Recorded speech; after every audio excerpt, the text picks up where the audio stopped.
शुक्लांबरधरं विष्णुं शशिवर्णं चतुर्भुजं प्रसन्नवदनं ध्यायेत् सर्वविघ्नोपशान्तयेत्। गुरुर्ब्रह्मा गुरुर्विष्णुः गुरुर्देवो महेश्वरः गुरुः साक्षात् परब्रह्म तस्मै श्रीगुरवे नमः।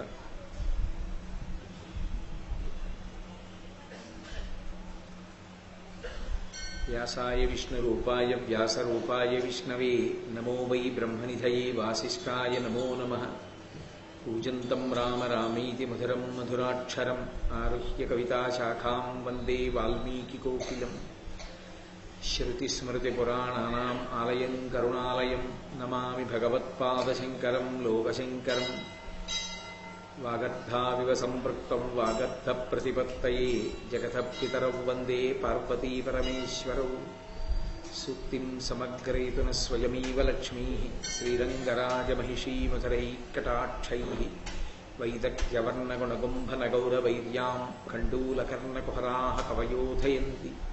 हैमोर्ध्वपुण्ड्रमजहन्मकुटं सुनासं मन्दस्मितं मकरकुण्डलचारुगण्डं बिम्बाधरं बहुलदीर्घकृपाकटाक्षं श्रीवेङ्कटेशमुखमात्मनिसन्निधत्तां। विमलपटी कमलपुटी पुस्तकरुद्राक्षसस्तहस्तपुटी कामाक्षी पक्ष्मलाक्षी कलितविपञ्ची विभासि वैरिञ्ची।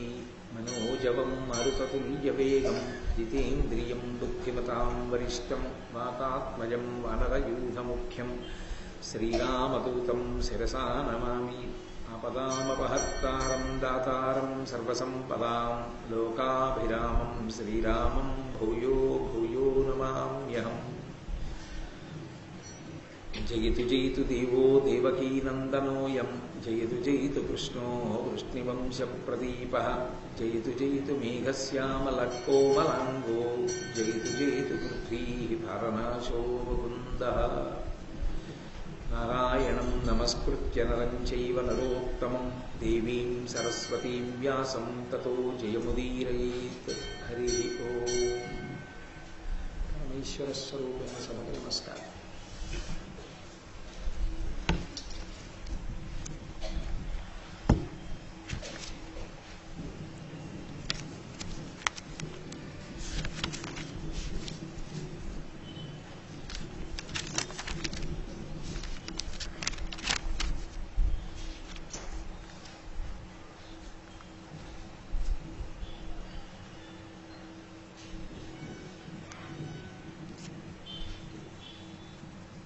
రోజు ఉపన్యాసం పూర్తి చేసే సమయానికి నేను మీతో మనవి చేస్తున్నాను. భగవంతుని యొక్క సేవకి దూరమైనటువంటి జయ విజయులలో ఒకడైనటువంటి శిశుపాలుడు మళ్ళీ పరమేశ్వరుడు యొక్క అనుగ్రహం చేతని ఆయన యందు లీనమైపోయాడు. అక్కడితో ఆయన పొందినటువంటి శాపం నుంచి ఆయనకి అనుగ్రహం కలిగింది. పరమేశ్వర పథాన్ని మళ్ళీ చేరుకోగలిగాడు. అక్కడతోటి ఆయన పొందినటువంటి శాపాల్లో ఎత్తవలసినటువంటి ఒక రాక్షస జన్మ పూర్తయిపోయింది.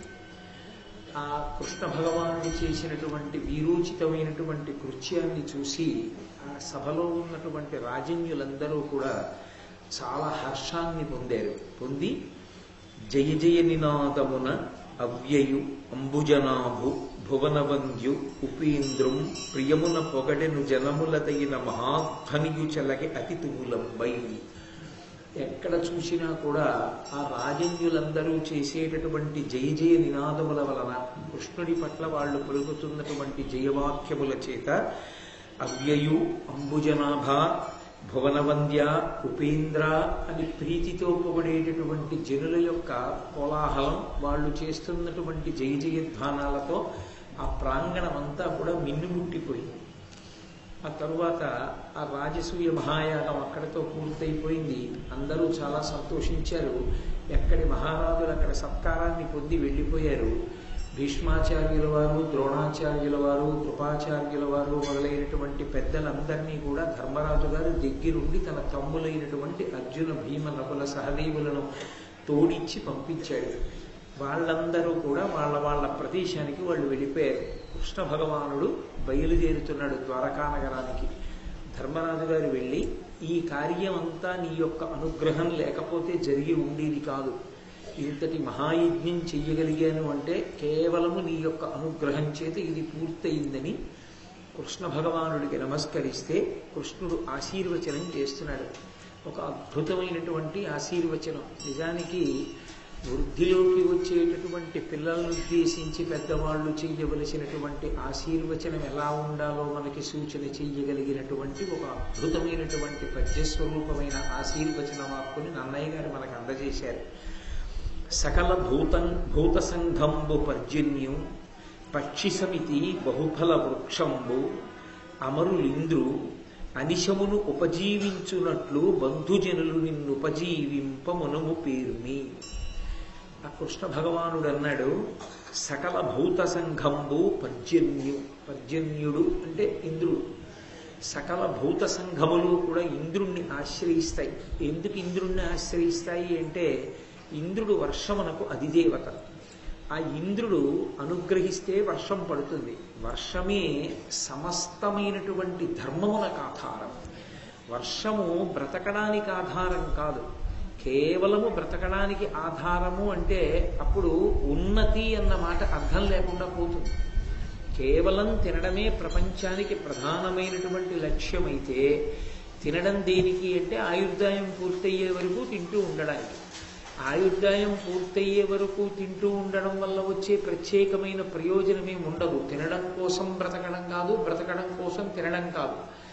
దేని కొరకు అంటే ఆహారము తిని శరీరాన్ని దేని కొరకు నిలబెట్టుకోవాలి అంటే ఈ శరీరాన్ని ఋతుమంతం చేసుకుని సత్యాన్ని తెలుసుకోవడం కోసం ధర్మపథంలో ప్రయాణం చేయడానికి పనిముట్టుగా శరీరాన్ని వాడుకుంటారు. ఇది ఒక లక్ష్యాన్ని చేరడానికి, ఒక గమ్యాన్ని చేరడానికి ఇదొక శకటం. అందుకే దీని ప్రయోజనం కొంతవరకు ఉంటుంది, ఆ తర్వాత దీని ప్రయోజనం ఉండదు. నేను మీతో ఒక ఉదాహరణ చెప్పాలి అంటే ఒక తెప్ప యొక్క ప్రయోజనం ఎక్కడ అంటే ఒక ఏటిని దాటి వెళ్ళిపోవడానికి. ఒక ఏటిని ఈవలి ఒడ్డు నుంచి ఆవలి ఒడ్డుకి దాటిపోయిన తరువాత ఇక తెప్ప దిగిపోయిన తరువాత తెప్పతో ప్రయోజనం ఉండదు. అలాగే ఈ శరీరము వేదాంత శాస్త్రమునందు ఋతుమంతం. దీని యొక్క ప్రధాన ప్రయోజనం ఏమి అంటే ఇందులో ఉండి ధర్మాన్ని అనుష్ఠానం చెయ్యాలి. ఇందులో ఉండి ధర్మాన్ని అనుష్ఠానం చెయ్యడానికి ప్రయత్నం చేస్తూ ధర్మానుష్ఠానమునకు కట్టుబడితే ఆ ధర్మబద్ధమైన జీవితము చేత పరమేశ్వరుడు ప్రీతి చెందుతాడు. భక్తి అన్న మాటకి యథార్థమైన అర్థం అంతే. భక్తి అంటే కేవలంగా ఏదో చెయ్యడం కాదు. భక్తి అన్న మాటకు అర్థం ఏమిటంటే భగవంతుడు ఎలా బ్రతకమని చెప్పాడో అలా బ్రతకడమే భక్తి. మీరు తండ్రికి పెద్ద అంచున్న పంచెల చాపు పట్టుకొచ్చి ఇచ్చి, నాన్నగారు మీరు ఇంట్లో ఉండండి అని ఒక గొప్ప ఇల్లు కట్టించి ఇచ్చిన తాను బ్రతకకూడని రీతిలో తాను చాలా అనైతికమైనటువంటి జీవనం చేస్తూ అటువంటి అనైతికమైనటువంటి జీవనం వల్ల అధర్మ మార్గంలో సంపాదించిన డబ్బుతో తీసుకొచ్చి తండ్రికి కట్టించినటువంటి ఇంటి వలన తండ్రి సంతోషించడు.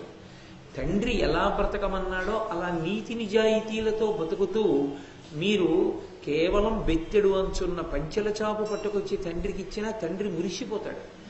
అలాగే పరమేశ్వరుడు మనుష్య జాతి ఎలా బ్రతకాలి అన్నదానికి ధర్మనిర్దేశం చేశాడు. ఆ ధర్మాన్ని ఎవరు చెప్పాలి? వేదం ఒక్కటే ధర్మాన్ని చెప్పడానికి అధికారి. ధర్మం చెప్పడానికి ఇంకెవరికి అధికారం లేదు.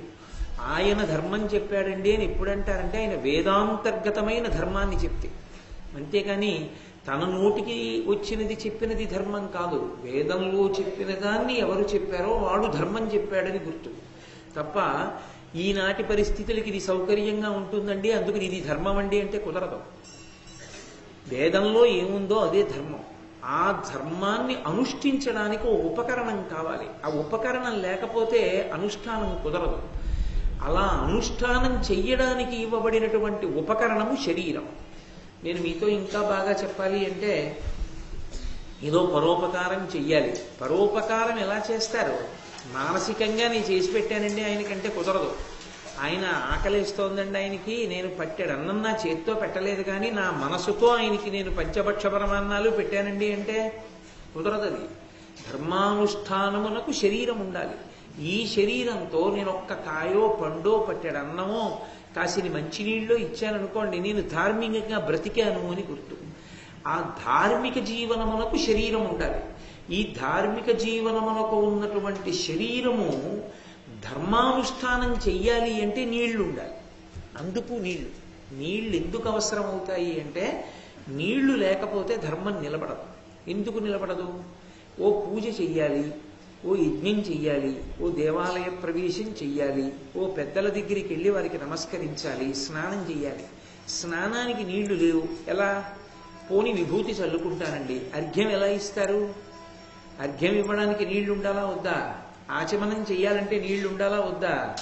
వీటన్నిటికీ నీళ్లు కావాలి. నీరు లేకపోతే ఏది పోతుంది అంటే ధర్మం పోతుంది వెంటనే.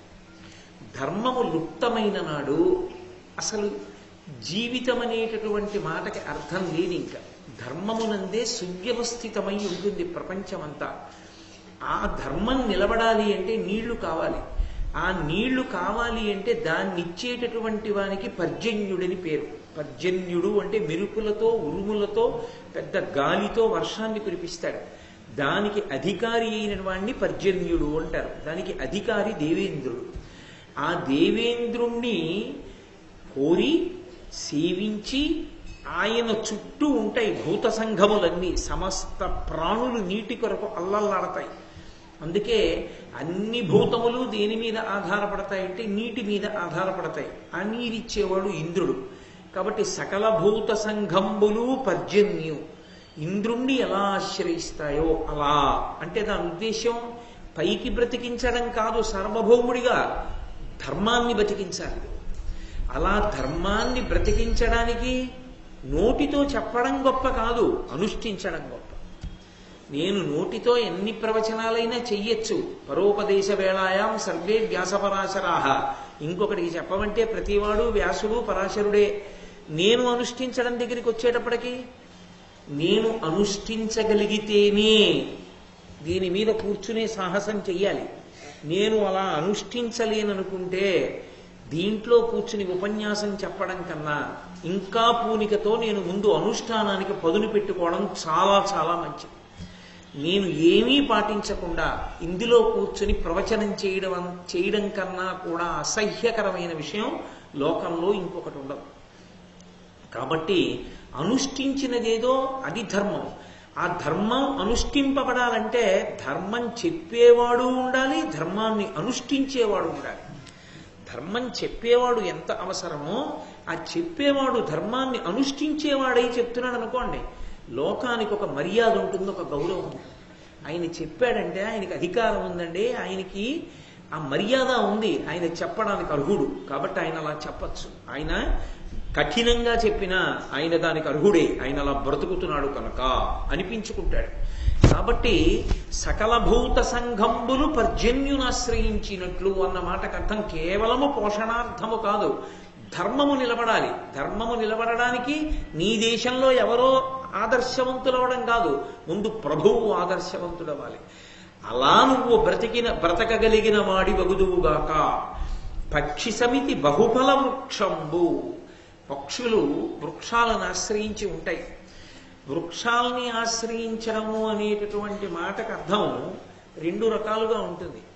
వెడల్పుగా విశాలంగా కొమ్మలు పెంచుకున్నటువంటి చెట్లు ఉంటాయి, దాని మీద కూడా పక్షులు ఉంటాయి, గూళ్ళు కట్టుకుంటాయి. పరవస్తు చిన్నయ్య సూరి గారు మిత్రలాభం మిత్రభేదంలో చెప్పినట్టుగా ఏదో గోదావరి తీరంబునందు మహావట వృక్షంబు కలదు అని పెద్ద చెట్టు, ఆ చెట్టుకు అనేకమైనటువంటి గూళ్ళు కట్టుకుని పక్షులు రకరకాల ధ్వనులు చేస్తూ ఉంటాయి. కానీ ఆ చెట్టు నివాసానికి యోగ్యం అవుతుందేమో కానీ పెద్ద వర్షం వచ్చిందనుకోండి ఆ పక్షి పస్తుండాలి.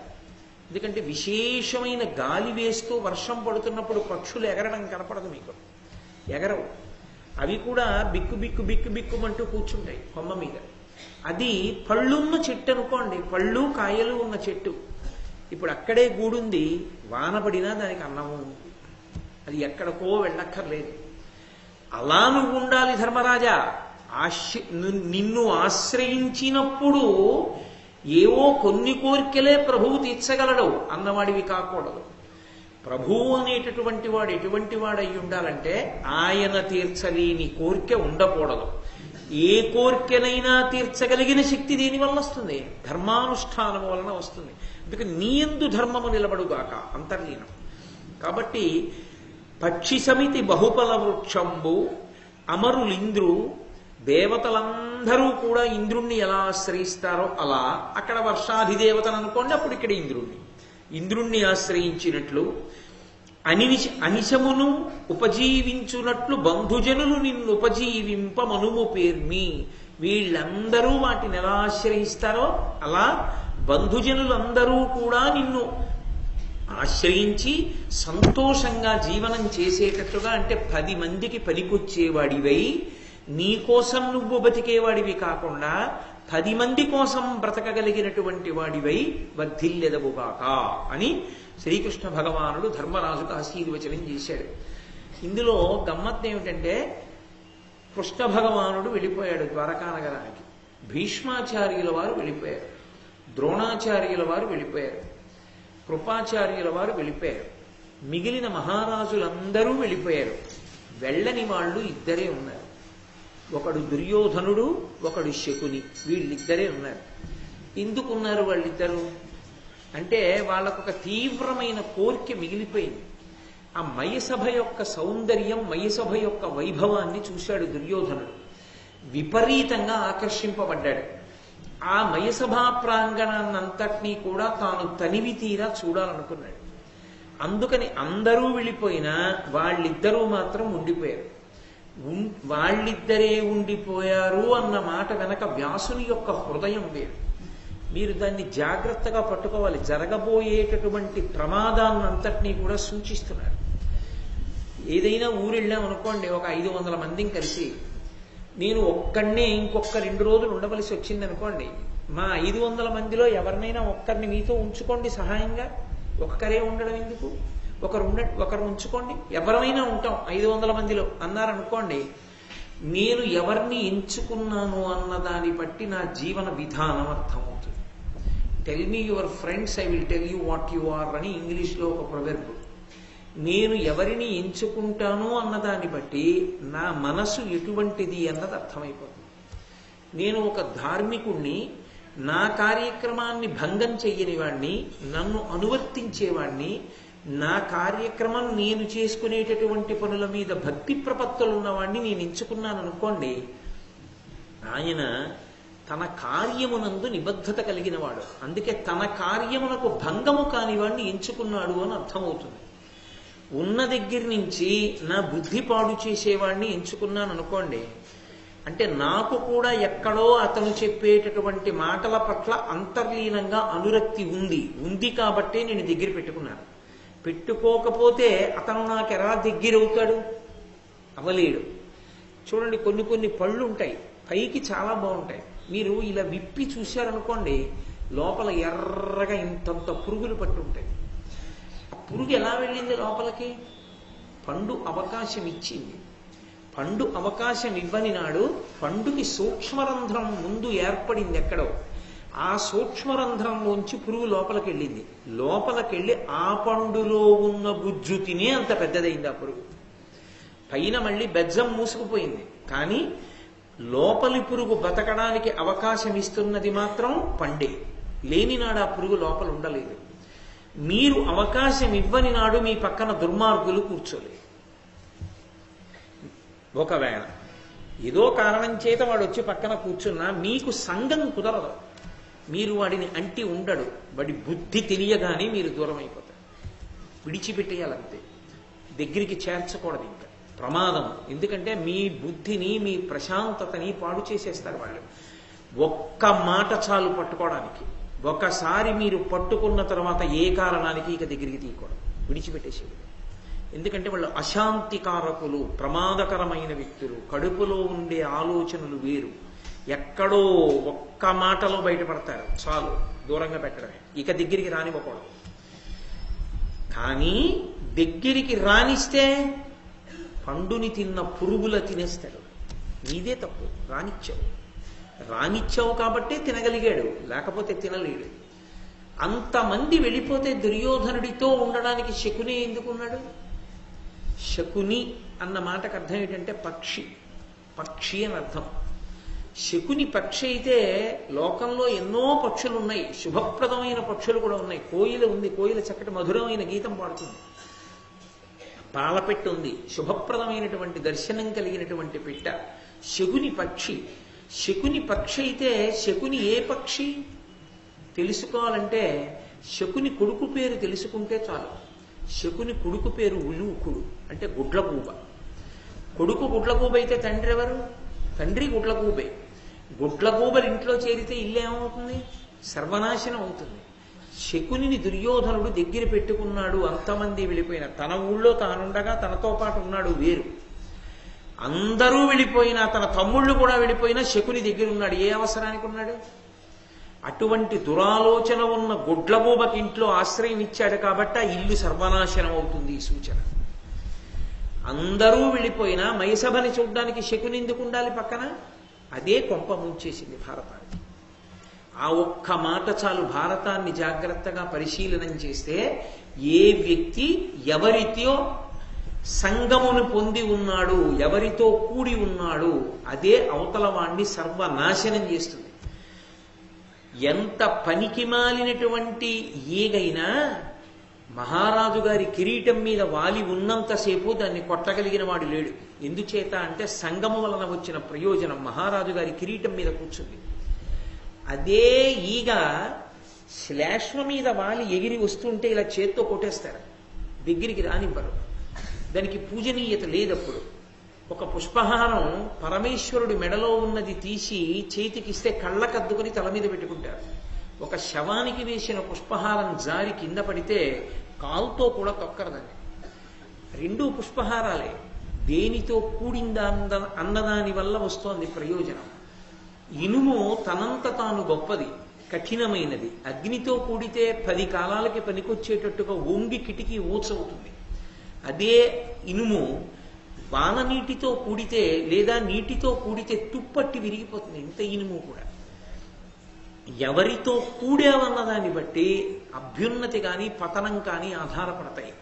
దుర్యోధనుని యొక్క బుద్ధి ఎటువంటిది, ఎవరి మాట వింటాడు, ఎవరిని దగ్గర ఉంచుకోవడాన్ని ఇష్టపడతాడు, ఎవరి యొక్క మాటలకు ప్రేరణ చెందుతూ ఉంటాడు, ఇది శకునిని దగ్గర ఉంచుకోవడం అన్న మాట చేత తెలిసిపోతూ ఉంటుంది. ఒక్కొక్కరికి చూడండి, ఒక్కొక్క మనిషి పక్కన ఉంటే సంతోషంగా ఉంటారు. ఏమంటే ఇవాళ కొంచెం అలా ఉన్నారంటే ఏడి అతను లేడుగా, దాంతో కొంచెం విసుగ్గా ఉంది, ఇవాళ అతను ఉంటే కాలక్షేపంగా ఉండేదంటాడు. అంటే అతను ఉంటే ఇతనికి శాంతి. అతను మంచివాడైతే ప్రమాదం రాదు.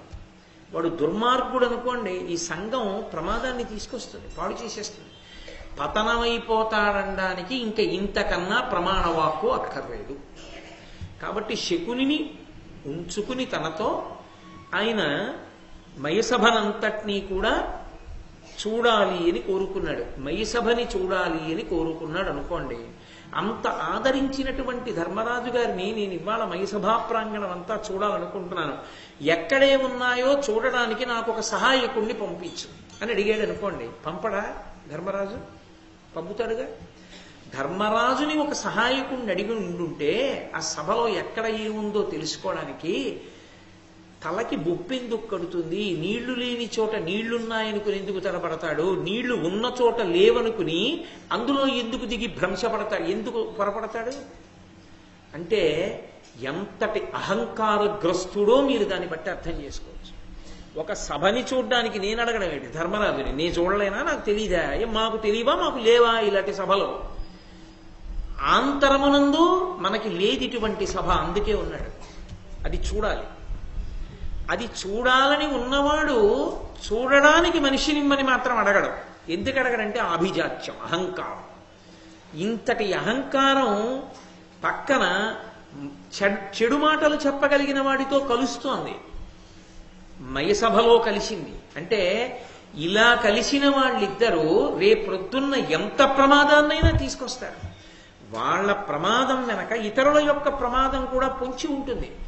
వాడు అస్తవ్యస్తంగా వాహనాన్ని నడుపుతూ వచ్చి గుద్దీశాడు ఎవరినో అంటే సక్రమంగా వెడుతున్నవాడు కూడా బలైపోయాడని గుర్తు కాదు. వాడు ఏ గోడనో గుద్దేస్తే వేరు, వాడు వచ్చి చాలా జాగ్రత్తగా వెళ్తున్న వాడిని గుద్దేస్తే వాడి ప్రమత్తతకి, వాడి బుద్ధిహీనత వల్ల బుద్ధితో సక్రమంగా ఉన్నవాడు కూడా దెబ్బతిన్నాడా లేదా? ఎవరు ఏ స్థానంలో ఉన్నారన్న దాన్ని బట్టి ప్రమాదం ఉంటుంది. ఒక్క కుటుంబాధిపతి బుద్ధి లేనివాడు అనుకోండి, ఆ కుటుంబం ఒక్కటే బాధపడుతుంది. ఒక గ్రామాధికారి బుద్ధి లేనివాడు అనుకోండి, ఆ గ్రామం ఒకటే బాధపడుతుంది. ఒక మండలాధికారి బుద్ధి లేనివాడు అనుకోండి, ఆ మండలం బాధపడుతుంది. ఒక రాష్ట్రాధికారి బుద్ధి లేనివాడైతే రాష్ట్రం బాధపడుతుంది. ఒక దేశాన్ని పరిపాలించేవాడు బుద్ధిహీనుడైతే దేశం అంతా బాధపడుతుంది. అది ఎంతటి జనక్షయానికైనా దారితీస్తుంది, ఎంత ప్రమాదానికైనా దారితీస్తుంది. కాబట్టి ఇప్పుడు దుర్యోధనుడు ఉన్న స్థానం రీత్యా అది ఎంతటి పెను ప్రమాదానికైనా తీసుకెళ్లగలదు. మయసభని తనంత తాను చూడాలనుకోవడం, అందరూ వెళ్ళిపోయినా తాను వెళ్ళకపోవడం, ఆ కోర్కె కోసమే ఉన్నవాడు ధర్మరాజుకి చెప్పకపోవడం, శకునిని పక్కన ఉంచుకోవడం, శకునితో కలిసి మయసభని చూడడానికి బయలుదేరడం, ఇంతే నన్నయ్య గారు చెప్తారు. ఇవన్నీ నన్నయ్య గారు చెప్పరు. కానీ కవి హృదయాన్ని మీరు పట్టుకోవడమే భారతాన్ని చదువుకోవడం. కథ చదువుకోవడానికి భారతం కాదు. ఎందుకు భారతం చదువుకుంటున్నాం, ఎందుకు భారతం వింటున్నాం? భారతం మన జీవితాన్ని దిద్దేదేదో నేర్పుతోంది. అది నేర్చుకోవాలనుకున్నప్పుడు దుర్యోధనుడిలా మనం ఉండకూడదు అనుకుంటే శకునిని పక్కన పెట్టుకోకూడదు. అంతటి అహంకారం పనికిరాదు. ఈ విషయాన్ని తేటతెల్లం చేస్తుంది. ఒక్క వాక్యంతో దుర్యోధనుడు ఎటువంటి వాడో చెప్పక చెప్పారు నన్నయ్య. అది ఆయన ప్రజ్ఞ. అటువంటి మహానుభావుడు ఆ దుర్యోధనుడు బయలుదేరినటువంటి వాడై ఆ మయసభ ప్రాంగణంలోకి ప్రవేశించి ఆ మయసభనంతటినీ చూస్తున్నాడు. దాని నెరిగి ధర్మతనయుణ్ణి అడిగి ఉంటే ఎవరినైనా పంపేవాడు. కానీ ఆయనంతట ఆయనే వెళ్ళాడు. మూసివేసినటువంటి ద్వారం ఒకటి ఉంది అక్కడ. కానీ అది మయుని యొక్క సభా నిర్మాణ వైచిత్రి. అక్కడ తలుపులు తెరిచి ఉన్నట్లు కనపడింది. తలుపులు తెరిచి ఉన్నాయనుకుని లోపలికి వెళ్ళిపోయాడు. అలా ఉంటుందా అండి అని మీరు అంటారేమో. నా జీవితంలో నేనే చూసా ప్రత్యక్షంగా ఒక సందర్భాన్ని. గాజు తలుపులు పెట్టున్నాయి. ఒక పెద్ద ఆయన లోపల నుంచి కనపడుతోంది. బయట కరెంటు పోయింది. లోపల ఏదో ఇన్వర్టర్ మీద లైట్లు వెలుగుతున్నాయి. ఆయన గబగబా వచ్చాడు. పాపం ఆ చీకట్లో ఆ కంగారులో ఆయనకి తలుపు తీసుంది, లోపలికి వెళ్ళిపోవచ్చు అనుకున్నాడు. అద్దంలోంచి అంత స్పష్టంగా కనపడుతుంటే గబగబా వెళ్ళబోయాడు.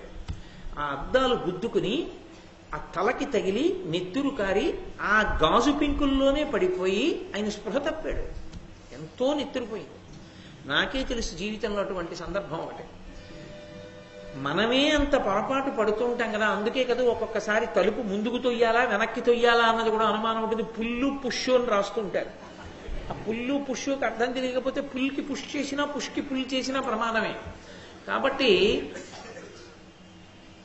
మయసభ అలా నిర్మాణం చేశాడు. మనమే ఇవాళ అద్దాల గదులు కట్టుకోగలిగితే మయసభ ఆయన అలా నిర్మాణం చేశాడంటే పెద్ద విచిత్రం ఏముందండి.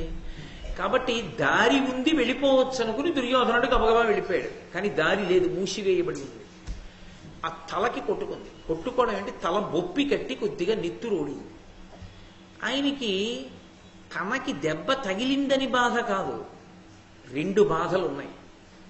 నేను కూడా పొరపాటు పడగలిగినంత ప్రజ్ఞతో ఈ సభ నిర్మింపబడింది.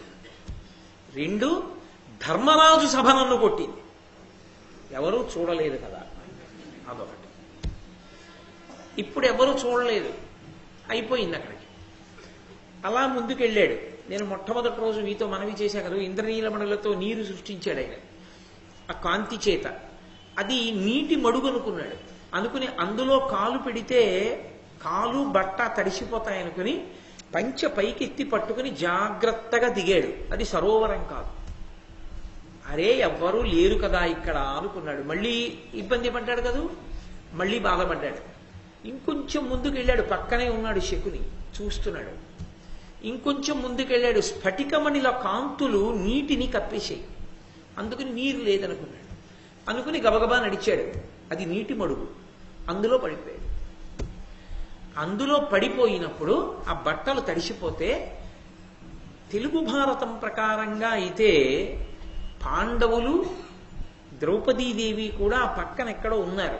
వాళ్ళు చూశారు ఈ సందర్భాన్ని. దుర్యోధనుడు మైసభ చూస్తున్నాడు అనుకుని వాళ్ళు ఉండొచ్చు, వాళ్ళ సమయానికి వచ్చి ఉండి ఉండవచ్చు.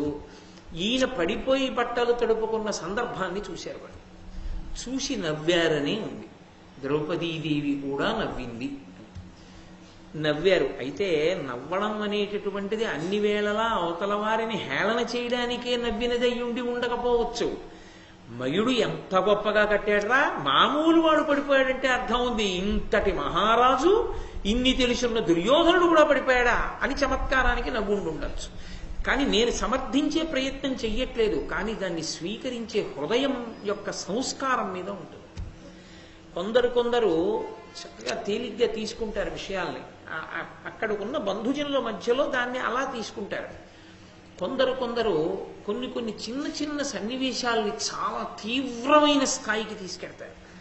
చాలా తీవ్రమైన స్థాయికి వెళ్ళిపోతుంది. అసలు బీజం చాలా చిన్నదే. వటవృక్షం చిన్న బీజంలోంచి పుట్టినంత పెద్ద చెట్టు పుట్టిస్తాడు.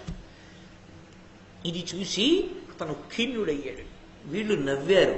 అతని దృష్టిలో ఎప్పుడు జ్ఞాతివైర్యం గూడు కట్టుకుని ఉంటుంది. అందుకని వాళ్ళు నవ్వారన్న బాధ తొలిచేస్తోంది దుర్యోధనుడిని. వెంటనే ధర్మరాజు గారు చూసి, దాని నిరిగి ధర్మతనయుండు ధృతరాష్ట్రుతనయునకు సమీరతనయు చేత దివ్య వస్త్రములను దివ్య భూషణములనిచ్చి పుచ్చే ప్రీతి ఏర్పడంగా, ప్రీతి ఏర్పడేటట్టుగా, ప్రేమ కలిగేటట్టుగా, అయ్యో బట్ట తడిసిపోయిందని మళ్ళీ వెంటనే మంచి బట్టల్ని ఆభరణాల్ని భీమసేనుడి చేత పంపించాడు. ధర్మరాజు గారేం సామాన్యుడు కాడు. ఆయన కడుపులో ఉండే భావన ఆయనకుంది. వీడు జ్ఞాతి, మన యందు సుహృద్భావం ఉన్నవాడు కాడు. కడుపులో ఎప్పుడూ మన మీద కక్షతో ఆలోచిస్తూ ఉంటాడు. భీముణ్ణి చూస్తే మరీ బాధ. అవమానాన్ని పొంది ఉన్నవాడి దగ్గరికి భీముణ్ణిచ్చి పంపించాడు. ఇప్పుడు ఆయన పంపించింది కాకతాళీయమే అయి ఉండొచ్చు. అక్కడికి ఏదో భీముణ్ణి పిలిచి వరే పట్టుకెళ్ళి పట్టలేవరా అని ఉండొచ్చు. కానీ అదే ప్రమాదం. భీముడంటే దుర్యోధనుడికి పుట్టుక నుంచి కోపం. ఎందుకంటే ఇద్దరు మల్ల యుద్ధం చేస్తారు కదా, యుద్ధం చేస్తారు. అసలు భీముణ్ణి చంపడానికి చేసినన్ని ప్రయత్నాలు దుర్యోధనుడు బహుశా ఎవరిని చంపడానికి చేసి ఉండాలి. ఒక్క భీముణ్ణి చంపాలని అన్ని ప్రయత్నాలు చేశాడు. అటువంటి భీమసేనుడు బట్టలు పట్టుకుని ఆభరణాలు పట్టుకుని దుర్యోధనుడి దగ్గరికి వస్తే అసలే అవమానపడున్నాడు. దాని మీద తెచ్చిన వాడు భీమసేనుడు. బట్టలు పుచ్చుకోవడం, ఆభరణాలు పుచ్చుకోవడం పైకి పుచ్చుకుని ఉండొచ్చు, కానీ ఈ పుచ్చుకుని ఉండడమే తనలో అసూయ పెంచింది. ఎక్కడ పెట్టాడు ధర్మరాజు గారు తీసుకెళ్లి రాజసూయ మహాయాగంలో తనకి వచ్చిన కానుకలన్నీ పుచ్చుకోమని పెట్టాడు. వచ్చిన మహారాజులందరూ ఇచ్చిన కానుకలన్నీ ధర్మరాజు పనుపును పుచ్చుకున్నాడు. ధర్మరాజుకి ఇంత వైభవాన్ని ఏడుపు. దానికి తోడు ఇప్పుడు తను అవమానపడితే భీముడు పట్టుకొచ్చి బట్టలు భూషణాలు ఇచ్చాడు. మరింత వ్యగ్రతని పొందాడు. అయిపోయింది. శకుని తీసుకుని దుర్యోధనుడు మరునాడు బయలుదేరి హస్తినాపురానికి వెళ్ళిపోయాడు. చాలా రోజులైంది ఎవరితో మాట్లాడు, అన్నం తిండవు, ముభావంగా ఉంటాడు. ఏదో వ్యథ, నిట్టూర్పులు, తనలో తనకి ఆలోచన, ఏదో బెంగ పెట్టుకున్నట్టు, చికాకు, కోపం, ముభావంగా ఉంటున్నాడు. ఉంటుంటే ఎటువంటి వారు దగ్గరికి వెళ్ళి అడిగితే చెప్తాడో అలాంటి వాడే దగ్గరికి వెళ్ళి అడగాలి కదా. ఎవడికి జవాబు చెప్తాడో వాడే అడగాలి. కందుగల పసిడిగాంచిన గంది వివర్ణమైనట్లు కౌరవు కాయం పొందగ వివర్ణమయి కడు వందే మనస్తాప హవ్య వహదాహమునన్. ఆయన ఎక్కడైనా కొంచెం మకిలి ఉన్నటువంటి బంగారాన్ని తప్పం చేస్తే అది నల్లగా వస్తుంది ముందు. అది ఎలా నల్లబడుతుందో అవమాన భారాన్ని కడుపులో పెట్టేసుకున్నటువంటి దుర్యోధనుడి యొక్క శరీరము అలా వివర్ణమైపోయింది. అంతటి నల్లటి ఆకృతిని దాల్చింది. అంటే దాన్ని బాగా రగులుస్తున్నాడు, రెచ్చగొడుతున్నాడు. ఆ అసూయాభావము మనసునందు పొటమరించిన దానిని ఎలాగో అలా తగ్గించే ప్రయత్నం చేయలేదు. ఒక్క మాట అనుకుంటే పోతుంది. ఇంత ఐశ్వర్యవంతుడు మా ధర్మరాజు అయి ఉండడం నా అదృష్టం అనుకుంటే, ఎవరిదో కాదు ఇదంతా మా అన్నదమ్ములదే అనుకుంటే ఇంత ఏడవలసిన పని లేదు. అది వాళ్ళది, తనది కాదు. అది తాను ఓర్చలేడు. ఓర్చలేకపోవడంలో దుర్యోధనుడికి ఉన్న లక్షణం ఏమిటో తెలుసా? తనకున్నదాని చేత తృప్తి పొందడు, అవతల వారికి ఉన్నది పోయే వరకు. దానికి అసూయ అని పేరు. తనకి ధర్మరాజు గారి కన్నా ఐశ్వర్యం ఉండి ఉండవచ్చు, ఆయనకి తృప్తి ఉండదు. ధర్మరాజు దగ్గర తనకి లేనిది ఒకటి ఉంది, అది ధర్మరాజుది కాకూడదు. అప్పటి వరకు తాను సక్రమంగా ఉండలేడు. ఏముంటుంది? మయసభ ఉంది. ఇప్పుడు ఆ మయసభ ధర్మరాజుదయ్యున్నంత కాలం దుర్యోధనుడు నిద్రపోలేడు. దీనికన్నా ప్రమాదకరమైనటువంటి జీవన విధానము లోకమునందు ఇంకొకటి ఉండదు. దానికే అసూయ అని పేరు. నీకు ఉంటే నీకు ఉన్నదానితో తృప్తి చెందడం నీకు అలవాటైతే నీ దగ్గర 10 రూపాయలు ఇంకో 5 రూపాయలు కలిపి 15 రూపాయలు చెయ్యొచ్చు. పక్కనున్న వాడిది మాత్రం వాడికి ఉండకూడదు అంటే ఎలా? నీకు తృప్తి ఎలా కలుగుతుంది? ఇతరులకున్న దాని పట్ల అసూయతో ఏడిచేవాడిని ఎవరు బాగు చేయగలరు? ఇవాళ ధర్మరాజు రేపు ఇంకోటి కలపడతాడు, వాడి మీద ఏడుస్తాడు. తాను తప్ప ఇంకొకడు ఉండకూడదు. ఇంకొకడు ఉండకూడదంటే అది ఏ కారణానికి ఏదైనా అయి ఉండొచ్చు. తన కంటికి నచ్చింది ఇతరులది అయి ఉండకూడదు. కలిపురుష లక్షణం. కలిపురుషాంశతో జన్మించినటువంటి వాడు. అందుకని నల్లబడిపోయి ఉన్నాడు. శకుని వెళ్లి దుర్యోధనుడితో అన్నాడు, ఇన్ని దినములయ్య నేటికి నాతోడ ఇభపురేష పలుక విట్టులేలా, నీ ముఖంబు దీర్ఘ నిశ్వాస ధూమ సంహతుల చేసి కలుషమైన యదియా. ఇన్ని రోజులైంది నువ్వు నాతో మాట్లాడటం లేదు, ముభావంగా ఉంటున్నావు. నేనంటే చాలా ప్రీతి కదూ, నన్ను పిలిచి మాట్లాడాలిగా, మాట్లాడటం లేదు. ఏమిటో చికాగ్గా ఉంటున్నావు, ఏమిటి అసలు కారణం, ఎందుకు అలా ఉన్నావు చెప్పు అన్నాడు.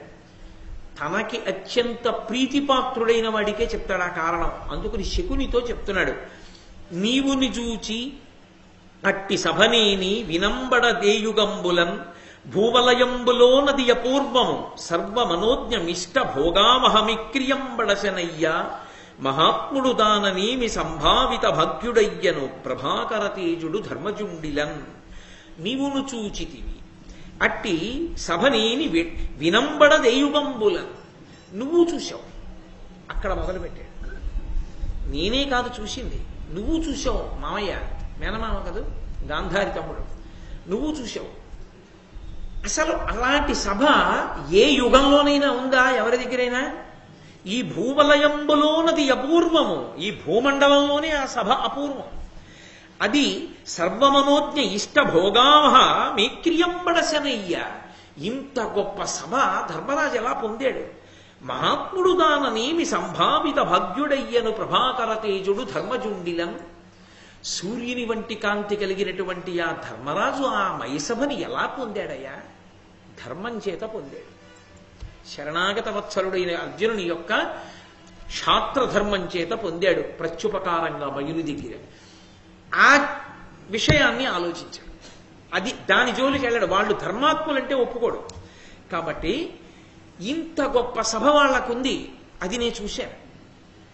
వాళ్లకున్న అంత గొప్ప సభని చూసిన తర్వాత నాకు నిద్రపడుతుందా? నాకు అన్నం సహిస్తుందా? నేను ప్రశాంతంగా ఉంటానా? ఇంతకన్నా దారుణమైన వ్యక్తిత్వం ప్రపంచంలో ఇంకొకటి ఏమైనా ఉంటుందా? ఉండదు. కడు భయమంది వానికి దగన్మరి వైశ్యులవోలవస్యులై పుడమినతి ప్రసిద్ధులకు భూపుతులెల్ల మహాధనావళుల్ దడయక తెచ్చి ఇచ్చి కరదానము చేయుట పార్థివత్వం ఏర్పడియే పృథాగ్రపుత్రునకు పాండవ తేజము పర్వ్య నెల్లచోన్. చూశావు, ఆ మైసభా మంటపంలో కృష్ణుడికి అగ్రపూజ చేశారు. ఆ అగ్రపూజ చేస్తున్నప్పుడు ఎంత విచిత్రమయ్యా, ఈ ప్రపంచంలో ఉన్న రాజులందరూ వైశ్యుల్లా మారిపోయారు అన్నాడు. వైశ్యుల్లా మారిపోవడం అంటే, వైశ్యుడు వ్యాపారం చేస్తాడు. వ్యాపారం చేసేటప్పుడు అది దాచుకు చేసేది కాదు. ఆ కొట్టన్న తర్వాత 10 మంది ముందు విప్పి పెడితేనే కాదు 10 మంది చూసి ఇక్కడ ఈ సరుకుందని చెప్పి వచ్చేది. కాబట్టి అందులోకి దొంగ వస్తాడు, దొర వస్తాడు, సంఘ వ్యతిరేక శక్తులు వస్తాయి, కొనుక్కునే వాళ్ళు వస్తారు, పనులేసేవాళ్ళు వస్తారు, నియంత్రించే ప్రభుత్వం వస్తుంది, మాట సాయం చేసే మంచివాడు వస్తాడు. వచ్చిన ప్రతివాడు కొన్నా కొనకపోయినా ఎంతో మర్యాదతో మాట్లాడాలి. అంతేకాని మీ దగ్గర డబ్బులు ఉన్నాయో తీసి చూపించండి అప్పుడు చెప్తాను, ఏంట్రా ఆయన్ని చూపించకండి అనగలడా? అనలేడు. అన్నీ చూసేసి 1000 బట్టలు చూసి అబ్బే ఇది కాదు, ఈ మధ్య వస్తున్న అంచు వేరని వెళ్ళిపోయినా కూడా నవ్వుతూ ఊరుకుని మళ్ళీ మడతలెట్టి లోపలెట్టుకోవాలి. అంతేకాని దెబ్బలాడకూడదు. వైశ్యుడు తన వ్యాపారాభివృద్ధి కొరకు ప్రతి వాళ్ళని గౌరవించాలి. తప్పదది. వీసమిత్తు లాభం లేదే వ్యాపారస్తుడు వరదలో దూకడం అని సామెత. కాబట్టి ఆయన ఆ గౌరవాన్ని పాటించకపోతే తన వ్యాపారాన్ని చేయలేడు. అది నేను తక్కువ చేసి మాట్లాడుతున్నానని మీరు అనుకోకూడదు. ఒక్కొక్క వృత్తికి ఒక్కొక్క పరిమితి ఉంటుంది. ఓ ప్రభుత్వోద్యోగి ఉన్నాడు అనుకోండి, సాధారణంగా పిల్లలతో అంటారు, మేమెవరి మీద ఆధారపడక్కర్లేదురా, మేము చచ్చిపోయేంత వరకు మా ఉద్యోగం మమ్మల్ని కాపాడుతుంది. మేము ఉద్యోగంలో ఉన్నా, ఉద్యోగం వదిలిపెట్టినా కూడా, మాకు జబ్బు వచ్చినా కూడా హాస్పిటలైజేషన్ని కూడా గవర్నమెంట్ చూసుకుంటుంది. మాది గవర్నమెంట్ ఉద్యోగం, ఎవరికి భయపడక్కర్లా. 60 ఏళ్ళు వచ్చే వరకు ఉద్యోగం చేస్తాను, 60 ఏళ్ల తర్వాత పెన్షన్ ఇస్తుంది. నేను ఏ కొడుకు మీద ఏ కూతురు మీద ఆధారపడవలసిన అవసరం నాకు లేదంటాడు. ఎందుకని? అది ఆయన ధైర్యం, గవర్నమెంట్ ఉద్యోగంలో ఉన్నానని. ఆయనకి అది ధైర్యం అయితే వైశ్యుడు అలా అనలేడు. ఇవాళ 50 లక్షలు అమ్మేశానంటే ఇంకా వ్యాపారానికి వస్తే ఎంత రాకపోతే ఎంత అనలేడు. ప్రతిరోజు అమ్మాలనే చూస్తాడు, దినదినాభివృద్ధి పొందాలనే చూస్తాడు. కాబట్టి అందరి పట్ల అణుకువగా ఉండాలి. అలా ఈ రాజులేమిట్రే ఇంత అణకువగా వచ్చారు, ఒక్కడి దగ్గర ధైర్యం లేదు. వచ్చి కప్పాలు వరుస క్రమంలో నిలబడి కట్టేశారు కదరా ఒక్కొక్కడును. అతి ప్రసిద్ధులకు భూపుతులెల్ల మహాధనాములు దడయక తెచ్చి ఇచ్చే కరదానము చేయుట పార్థివత్వమెర్పడియే పృథగ్రపుత్రునకు పాండవ తేజము పర్వె నెల్లచోన్. అంతంత కప్పాలు తీసుకొచ్చి వాళ్ళందరూ భయంతో భక్తితో కట్టేస్తుంటే ఎక్కడ చూసినా పాండవుల యొక్క పౌరుష పరాక్రమాలు విస్తరిల్లితే నాకు ఎంత చిన్నతనంగా అనిపించింది. అక్కడే నిలబడి ఒక్కొక్కడిని వరుస క్రమంలో నించోపెట్టి తీసుకెళ్లి వాళ్ళందరికీ కూడా ఆ బహుమానాలు ఇప్పించడమా, వాళ్ళందరూ బహుమానాలు కట్టి ధన్యులైనట్టు వెళ్ళిపోవడమా, అవన్నీ నా కర్మకాలి నేను బుచ్చుకుని వాళ్ళ కోశాగారం అంతా నింపడమా? ఏమిట్రా ఎంత వైభవంరా పాండవులది! జనంబు చూడగ సకల భూముల నుండి వచ్చిన రాజ్యవరులు అవని సురులకు వైశ్యుల శూద్రుల ఆత్మీయ బంధు సుహృదీశ్వర భట నియోగ జనులను పేదల సాధుల నిత్యంబు తాన పరీక్షించి తగవిరింగి ఎన్నంబు దయపెట్టి అందరూ కుడిచిన తనుమధ్య అర్ధరాత్రంబునప్పుడు కాని కుడువదట్టె కమలాక్షి ద్రౌపది అదియుగాక అమ్మహాధరమున అధముడయ్యూకడు ప్రియంబున అభ్యర్థితుండు కాని వంచితుండు లేడు. అసలు ఏమదృష్టం! ఆ పాండవులు కప్పాలు పుచ్చుకోవడం ఒక ఎత్తైతే, ఆ ద్రౌపదీదేవి యావత్ భరతఖండం నుంచి వచ్చినటువంటి వాళ్ళు, యజ్ఞం చూడ్డానికి వచ్చినటువంటి రాజులకు, వైశ్యులకు, ఇతరమైనటువంటి కులాల వాళ్ళకి, అందరికీ సుహృత్తులకు, భటులకు తాను దగ్గరుండి జాగ్రత్తగా పరీక్షించి కడుపు తిండా తింటున్నారా తింటలేదా చూసుకుంటూ ఇంకొంచెం వేసుకోండి ఇంకొంచెం వేసుకోండి అని వడ్డన చేసి అర్ధరాత్రి ఎప్పుడో తాను అన్నం తిని పడుకునేది. ఎంత కీర్తి సంపాదించింది! ఏమి ద్రౌపదీదేవి, ఏమి ఆదరణ అని ఎంత పేరు తెచ్చుకుంది! ఎంతమందికి అన్నం పెట్టింది ఆ రోజుల్లో!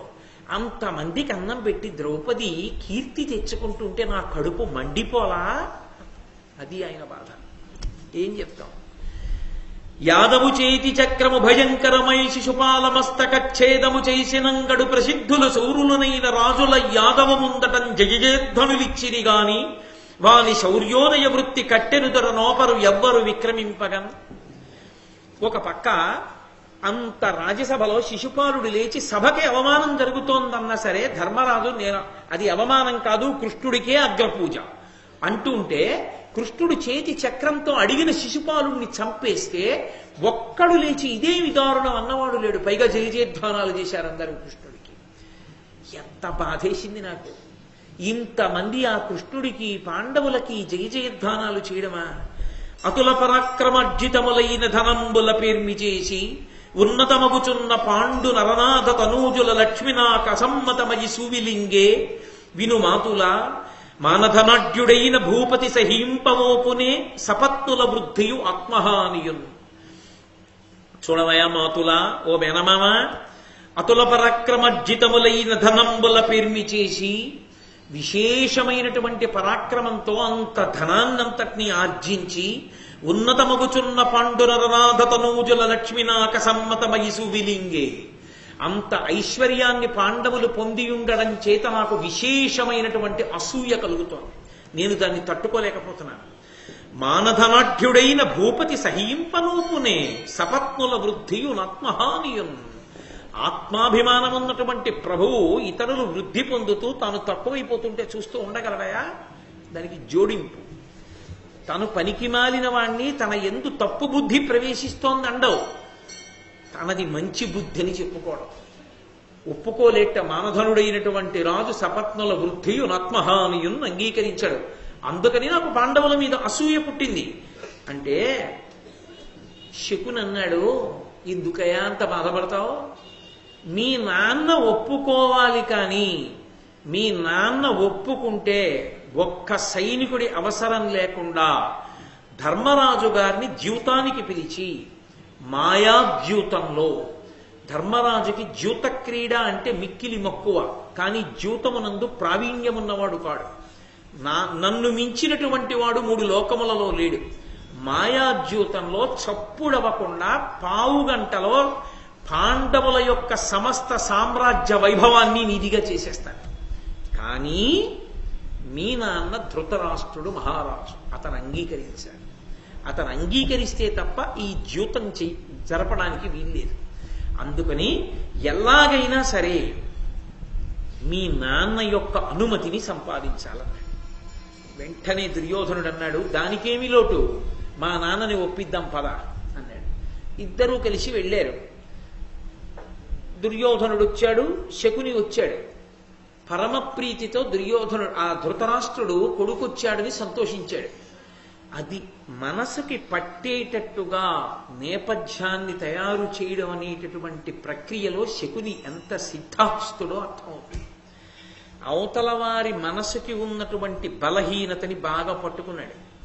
ధృతరాష్ట్రుడికున్న పెద్ద బలహీనత ఏమిటంటే, మహారాజుగా రాజ్యక్షేమం కోసం నిర్ణయం చేస్తావా, మహారాజులా మంచివాడిలా పైకి నటిస్తూ పుత్రవ్యామోహంతో కొడుకు కోసమని ఎంత ధర్మాన్నైనా బలిపెట్టేస్తావా అంటే, మహారాజుగా రాజ్యక్షేమాన్ని కోరి కొడుకుని మందలించలేక పైకి మంచివాడిలా ధర్మాత్ముడులా కనపడుతూ తన కొడుకు యొక్క ప్రయోజనం కోసం అంధుడై లొంగి పైకి మంచివాడిలా కనపడుతూ ఎంత ప్రమాదకరమైన పని చేయడానికైనా తెగిస్తాడు. అది ధృతరాష్ట్రుడి యొక్క లక్షణం. ఒక విధంగా చెప్పాలంటే దుర్యోధనుడి కన్నా ధృతరాష్ట్రుడు ప్రమాదకారి. ఎందుచేతనో తెలుసా? దుర్యోధనుడు చెడ్డవాడని తెలిసిపోతుంది. దుర్యోధనుడు చెడ్డవాడు కాడు అనడానికి ఏం ఉండదు. నేను చెడ్డవాణ్ణి కాను అని వాడు చెప్పుకోడు.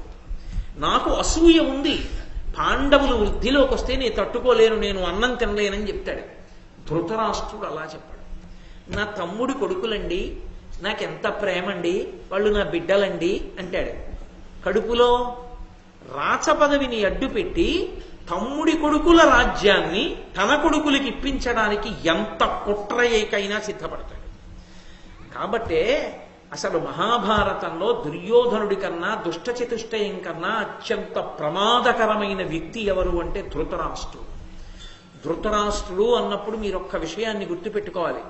కుటుంబాధిపతి అయినటువంటి వాడి ప్రధాన ధర్మమేమి, తప్పో ఒప్పో వాడు సరిగా అర్థం చేసుకొని చేసుకోకపోని, పిల్లలు సక్రమమైన మార్గంలో లేనప్పుడు వేలిలా చూపించి చెప్పగలిగిన ధైర్యం కుటుంబాధిపతికి కొరవడిపోతే, తండ్రి స్థానంలో ఉండి కొడుక్కి మాత్రమే ప్రయోజనం చెయ్యాలనుకున్నవాడు ఆ తండ్రి స్థానానికి పక్కన తాను ఎన్ని స్థానాలలో కూర్చోగలడో అన్ని స్థానాలని కొడుకు కోసం బలిపెట్టేస్తాడు. తాను ఒక కార్యాలయంలో అధికారి అయితే ఆ సమర్థతని కొడుకు అభ్యున్నతి కోసం బలిపెడతాడు. ఏమైనా చేస్తాడు కొడుకు కోసం. తాను సమాజంలో ఒక పెద్దరికంలో ఉంటే తన కొడుకు కోసం ఈ పెద్దరికాన్ని అడ్డుపెట్టి ఈ పెద్దరికం అనేటటువంటి ముసుగులో ఎంత చిన్నతనానికైనా దిగజారిపోతాడు. మొట్టమొదట బలిపెట్టవలసింది ఏదైనా ఉంటే, తనను తాను పరిశీలించుకోవలసినది ఏదైనా ఉంటే, తన కడుపున పుట్టిన పిల్లలు వక్రమార్గంలోకి వెళ్ళిపోతున్నారని తెలుసుకున్నప్పుడు వాళ్ళకే చెప్పలేని వాడు లోకమునందు ఏ ఇతర స్థానమునందు కూర్చుని చెప్పడానికి అధికారమును పొందలేడు. వాడు సమాజమునకు ప్రమాదకారి, వాడు దెబ్బతింటాడు, లోకాన్ని దెబ్బతీస్తాడు.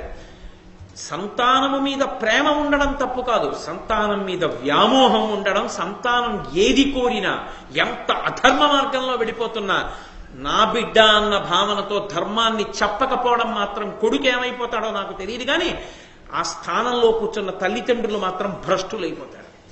దానికి ప్రత్యక్షమైన ఉదాహరణ ధృతరాష్ట్రుడు. అలా చెప్పే ధైర్యం లేనప్పుడు ఆ తండ్రితనం చచ్చిపోయినట్టే, వాడు పనికొచ్చేవాడు కాడు తండ్రితనానికి. అందుకే ఆ ఏ మాట చెప్పాలో తెలుసు శకునికి. ఏ మాట అంటే ధృతరాష్ట్రుని యొక్క సమస్త పదవులు కొడుకు కోసం ఉడ్డేస్తాడో ఆ మాట అన్నాడు. ఇద్దరూ వెళ్ళారు. దుర్యోధనుడు తండ్రి పాదాల దగ్గర కూర్చుని నమస్కారం చేశాడు. ఎరా నాయనా దుర్యోధన ఇలా వచ్చావు అన్నాడు. శకుని చెప్పాడు జవాబు. ధృతరాష్ట్రుడితో అన్నాడు, నీ కొడుకు కృషించిపోయాడు, కళావిహీనుడైపోయాడు, కనుక్కో ఎందుకో అన్నాడు. ఈ మాట చాలు ధృతరాష్ట్రుడికి. దేనికి కృషించిపోయావు, దేనికి కళావిహీనుడవయ్యావు అని అడిగి, నేను ఈ కారణానికి కృషించిపోయాను, పాండవుల ఐశ్వర్యాన్ని చూడలేకపోతున్నానంటే ఛీ నోర్మోయ్ అనలేడు ధృతరాష్ట్రుడు.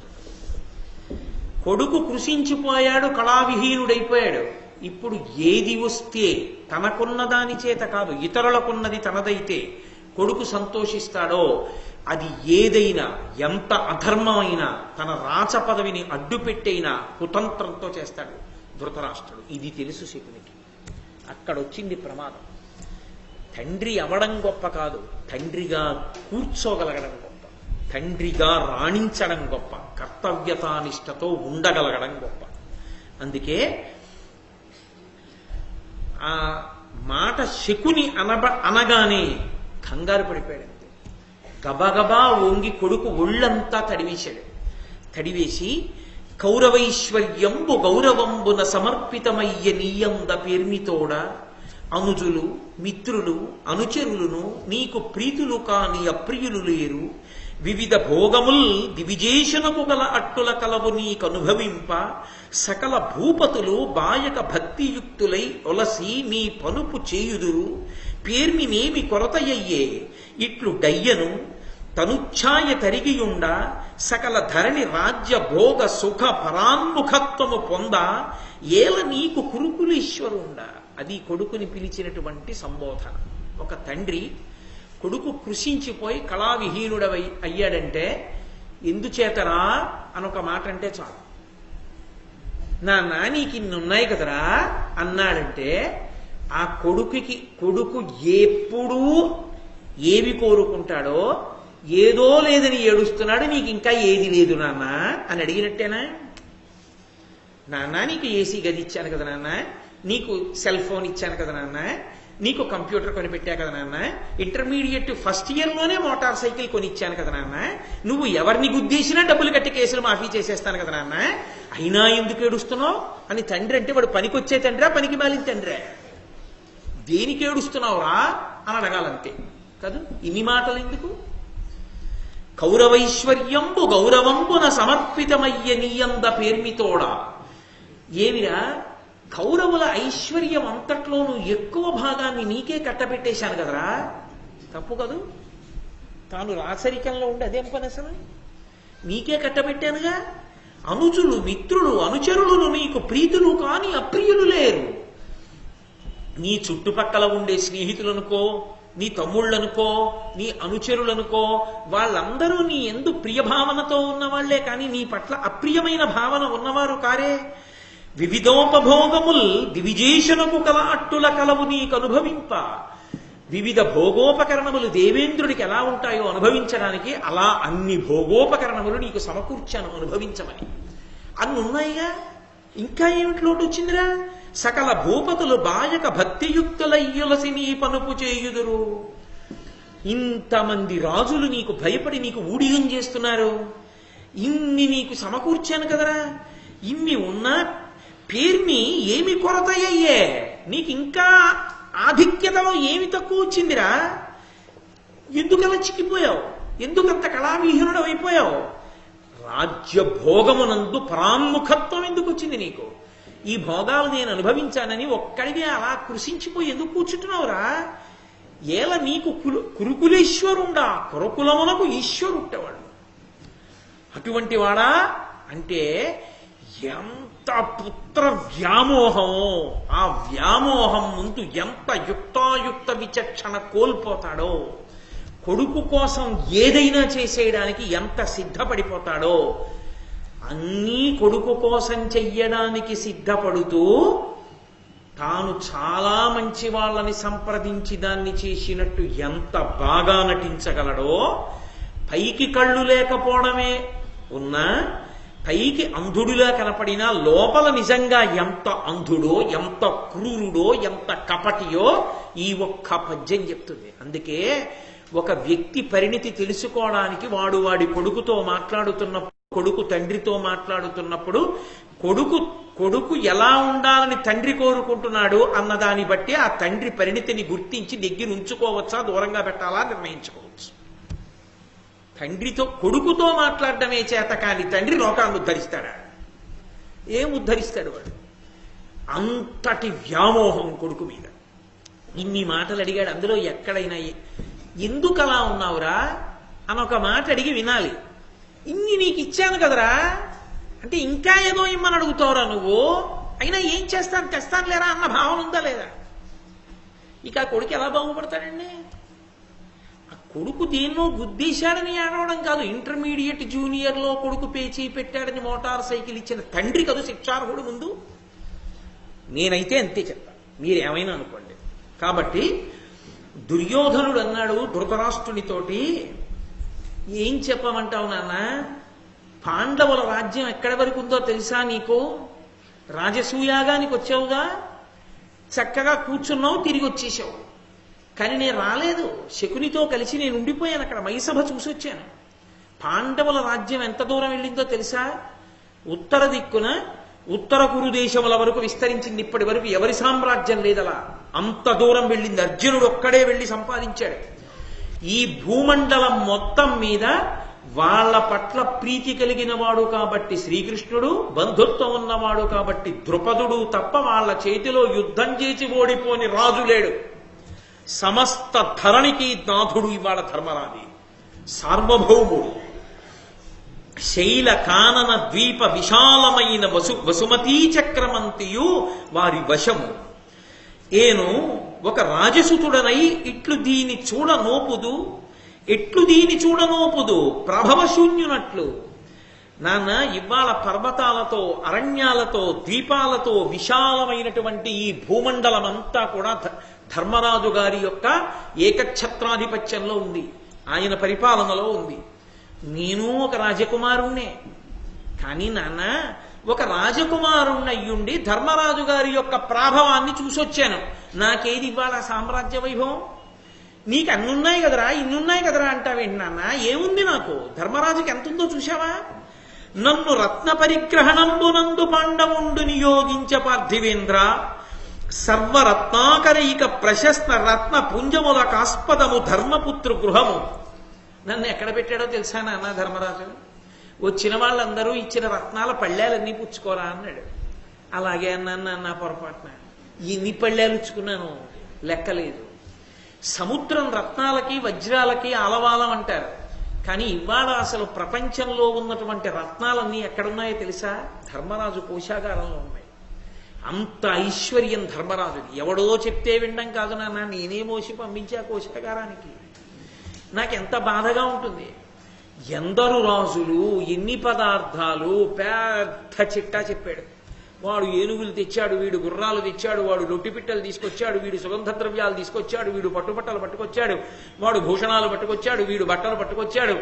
నాన్న, ఎంతమంది ఎన్ని పట్టుకొచ్చి ఎక్కడెక్కడ ఏ విశేష వస్తువులు ఉన్నాయో అవన్నీ ధర్మరాజుకి సమర్పించారు నాన్న. భావి పురాతనజ్యతన పార్థివ లక్ష్ములు పాండవేయు లక్ష్మీ విభవంబుతోడనుపమింప సమంబులు కావు. అశేష రాజావళిలోన నచ్చధికులైన సపత్నుల పేర్మి చూచి ఏ జూబె సహింపనోపక కృషుండ వివర్ణుడనైతినెంతయున్. నాన్న, ఈ భూమండలాన్ని ఏలినటువంటి పూర్వపు రాజులు ఎవ్వరూ కూడా ఇంత ఐశ్వర్యవంతులు కారు. అంత గొప్ప ఐశ్వర్యవంతుడైపోయినటువంటి ధర్మరాజు ఆ పాండవుల యొక్క ఐశ్వర్యాన్ని చూసి నేను ఇలా చిక్కిపోయాను నాన్న, ఇలా కృషించిపోయాను నాన్న, అసూయతో నాకు నిద్ర పట్టట్లేదు నాన్న అన్నాడు. బయటపడిపోయాడు. ఉన్నది ఉన్నట్టు చెప్పేశాడు. వాడు చెడ్డవాడైనా వాడి దగ్గర ఉన్న మంచి లక్షణం. నేను చెడ్డవాడిని, ఇంకోడికి ఉంటే నాకు నిద్ర పట్టదు. నాకుందని నేను నిద్రపోవడం కాదు, ఇంకోడికి ఉంటే నిద్రపోలేను. కాబట్టి నాన్న నాకు నిద్ర పట్టట్లేదు, నా రంగు తరిగిపోయింది అన్నాడు. ఇంకో విషయం తెలుసా నాన్న, ఉందని ఏడవడం కాదు నాన్న, వాడు పెట్టిన దానికి ఏడుస్తున్నాను. ఎంత పెట్టాడో తెలుసా? 1,00,000 భూసురోత్తములు కుడిచిన మొనసి తనకు తాన మ్రోయు శంఖంబు ఒక్క నిమిషమేనియుడుకక మ్రోసే అయ్యద్ధరోత్సవంబునందు అన్ని నాళ్ళు. 1,00,000 మంది బ్రాహ్మణోత్తములు భోజనం చేస్తే శంఖం మోగుతుందోసారి. ఆ యజ్ఞం జరిగినన్నాళ్ళు ఆగకుండా శంఖం మోగుతూనే ఉంది. అంటే ఎన్ని లక్షల మంది బ్రాహ్మణోత్తములు అన్నం తిని ఉంటారు అక్కడ. అంతమందికి పెట్టాడు నాన్న. ఏం చెప్పమంటావు? అవన్నీ చూశాను నా కళ్ళతో. ఎంత ఐశ్వర్యం, ఎంత దాచాడు, ఎంత పెట్టాడు, అయినా తరగలేదు. ఇంత ఐశ్వర్యమా? ఎంత ఏడుస్తున్నాడో చూడండి. అందుకే గుమ్మడికాయలు దృష్టి తీస్తే పోతుందండి ధర్మరాజుకి. కాబట్టి ధరణి హరిశ్చంద్రుడు భాసురయశుడై చేసే రాజసూయంబు అదియున్ సరికాదని ఏ భగతును సురుచిర విభవమున పాండుసుతు యజ్ఞముతో. హరిశ్చంద్రుడు ఎప్పుడో రాజసూయ మహాయాగం చేశాడంటారు కానీ నాన్న, అసలు ధర్మరాజు చేసినటువంటి రాజసూయ మహాయాగంతో పోలిస్తే హరిశ్చంద్రుడు చేసినటువంటి యాగం పెద్ద లెక్కలోకి రాదు. అంత గొప్పగా చేశాడు నాన్న. అభిషిక్తుడైన యమరాజసుతనకు సాత్యకి మౌక్తిక ఛత్రమొప్ప పట్టే భీముండును పార్థుండు మణిహేమదండ చామర యుగధారులైరి కమలనాభుండును కవలును ద్రుపద దేశపుత్రుండు భూమిపతుల మూర్ధాభిషిక్తుల మృక్కించుచుండిరి దర్పంబు వెలయంగా దాని చూచి ఏను మొదలగా మహీపతులెల్లను దీప్తి తరిగియుండా తివిరి మమ్ము నగిరి కృష్ణ పాండునందన ద్రౌపది సాత్యకులు గరంబు సంతసమున. తన పని తాను సాధించుకోవడానికి ఎన్ని అబద్ధాలాడతాడో దుర్యోధనుడు. ఇది ప్రబల సాక్ష్యం పద్యం.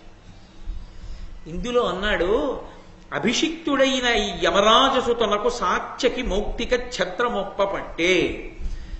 ఆ ధర్మరాజు గారు అవబృధ స్నానం చేశాడు. యజ్ఞయాగాది క్రతువులు చేస్తే అతి పవిత్రమైనటువంటి స్నానం అది. అవబృధం చేశారు అంటే వారికి ఒక ప్రత్యేకమైనటువంటి గౌరవం ఉంటుంది. అవబృధ స్నానం చేసినటువంటి వారు ఎక్కడికైనా వెళ్ళారనుకోండి, వారు అవబృధం చేసిన వారండి, వారిని ముందు కూర్చోపెట్టండి అంటారు. అంటే అంత అనుష్ఠాన బలంతో అంతంత పెద్ద పెద్ద యజ్ఞయాగాది క్రతువులు చేస్తే చిట్ట చివర కూర్చోపెట్టి ఆ దంపతులకి కలశతో నీళ్లు పోస్తారు. మంత్రపూరితమైనటువంటి కలశలతో అభిషేకం చేస్తారు. ఆ స్నానానికి అవబృధ స్నానం అని పేరు. అటువంటి అవబృధ స్నానం చేసిన తరువాత సాత్యకి కృష్ణుడి పక్కన ఉంటాడు ఎప్పుడు. ఆయన పాండవ పక్షపాతి. ఆ సాత్యకి ఛత్రం పట్టుకున్నాడు నాన్న. భీముండును పార్థుండు మణిహేమదండ చామర యుగధారులైరి. ఒక పక్క భీమసేనుడు, ఒక పక్క అర్జునుడు బంగారు కొమ్ములతో ఉన్నటువంటి చామరాల్ని పట్టుకుని వీచారు ధర్మరాజుకి. కమలనాభుండును కవలును ద్రుపదేశ పుత్రుండు వేర్వేర భూమిపతుల మూర్ధాభిషిక్తుల మృక్కించుచుండిరి.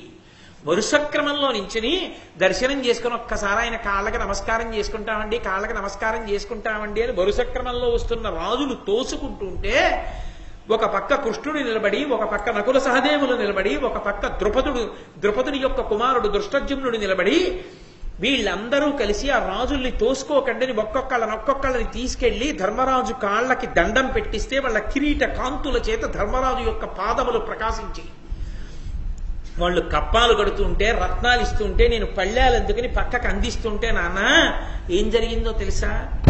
నేను అదంతా చూసి చాలా బాధ కలిగి నా ముఖంలో కాంతి తిరిగి నేను పక్కన నించుంటే కావాలని నన్ను చూసి కృష్ణుడు, పాండునందనుడు అంటే పాండవులు, ద్రౌపదీదేవి, సాత్యకి వీళ్ళందరూ కలిసి మొక్కిస్తూ ఉండడం, నా వంక చూసి నవ్వుతూ ఉండడం. అలా నవ్వారు నాన్న.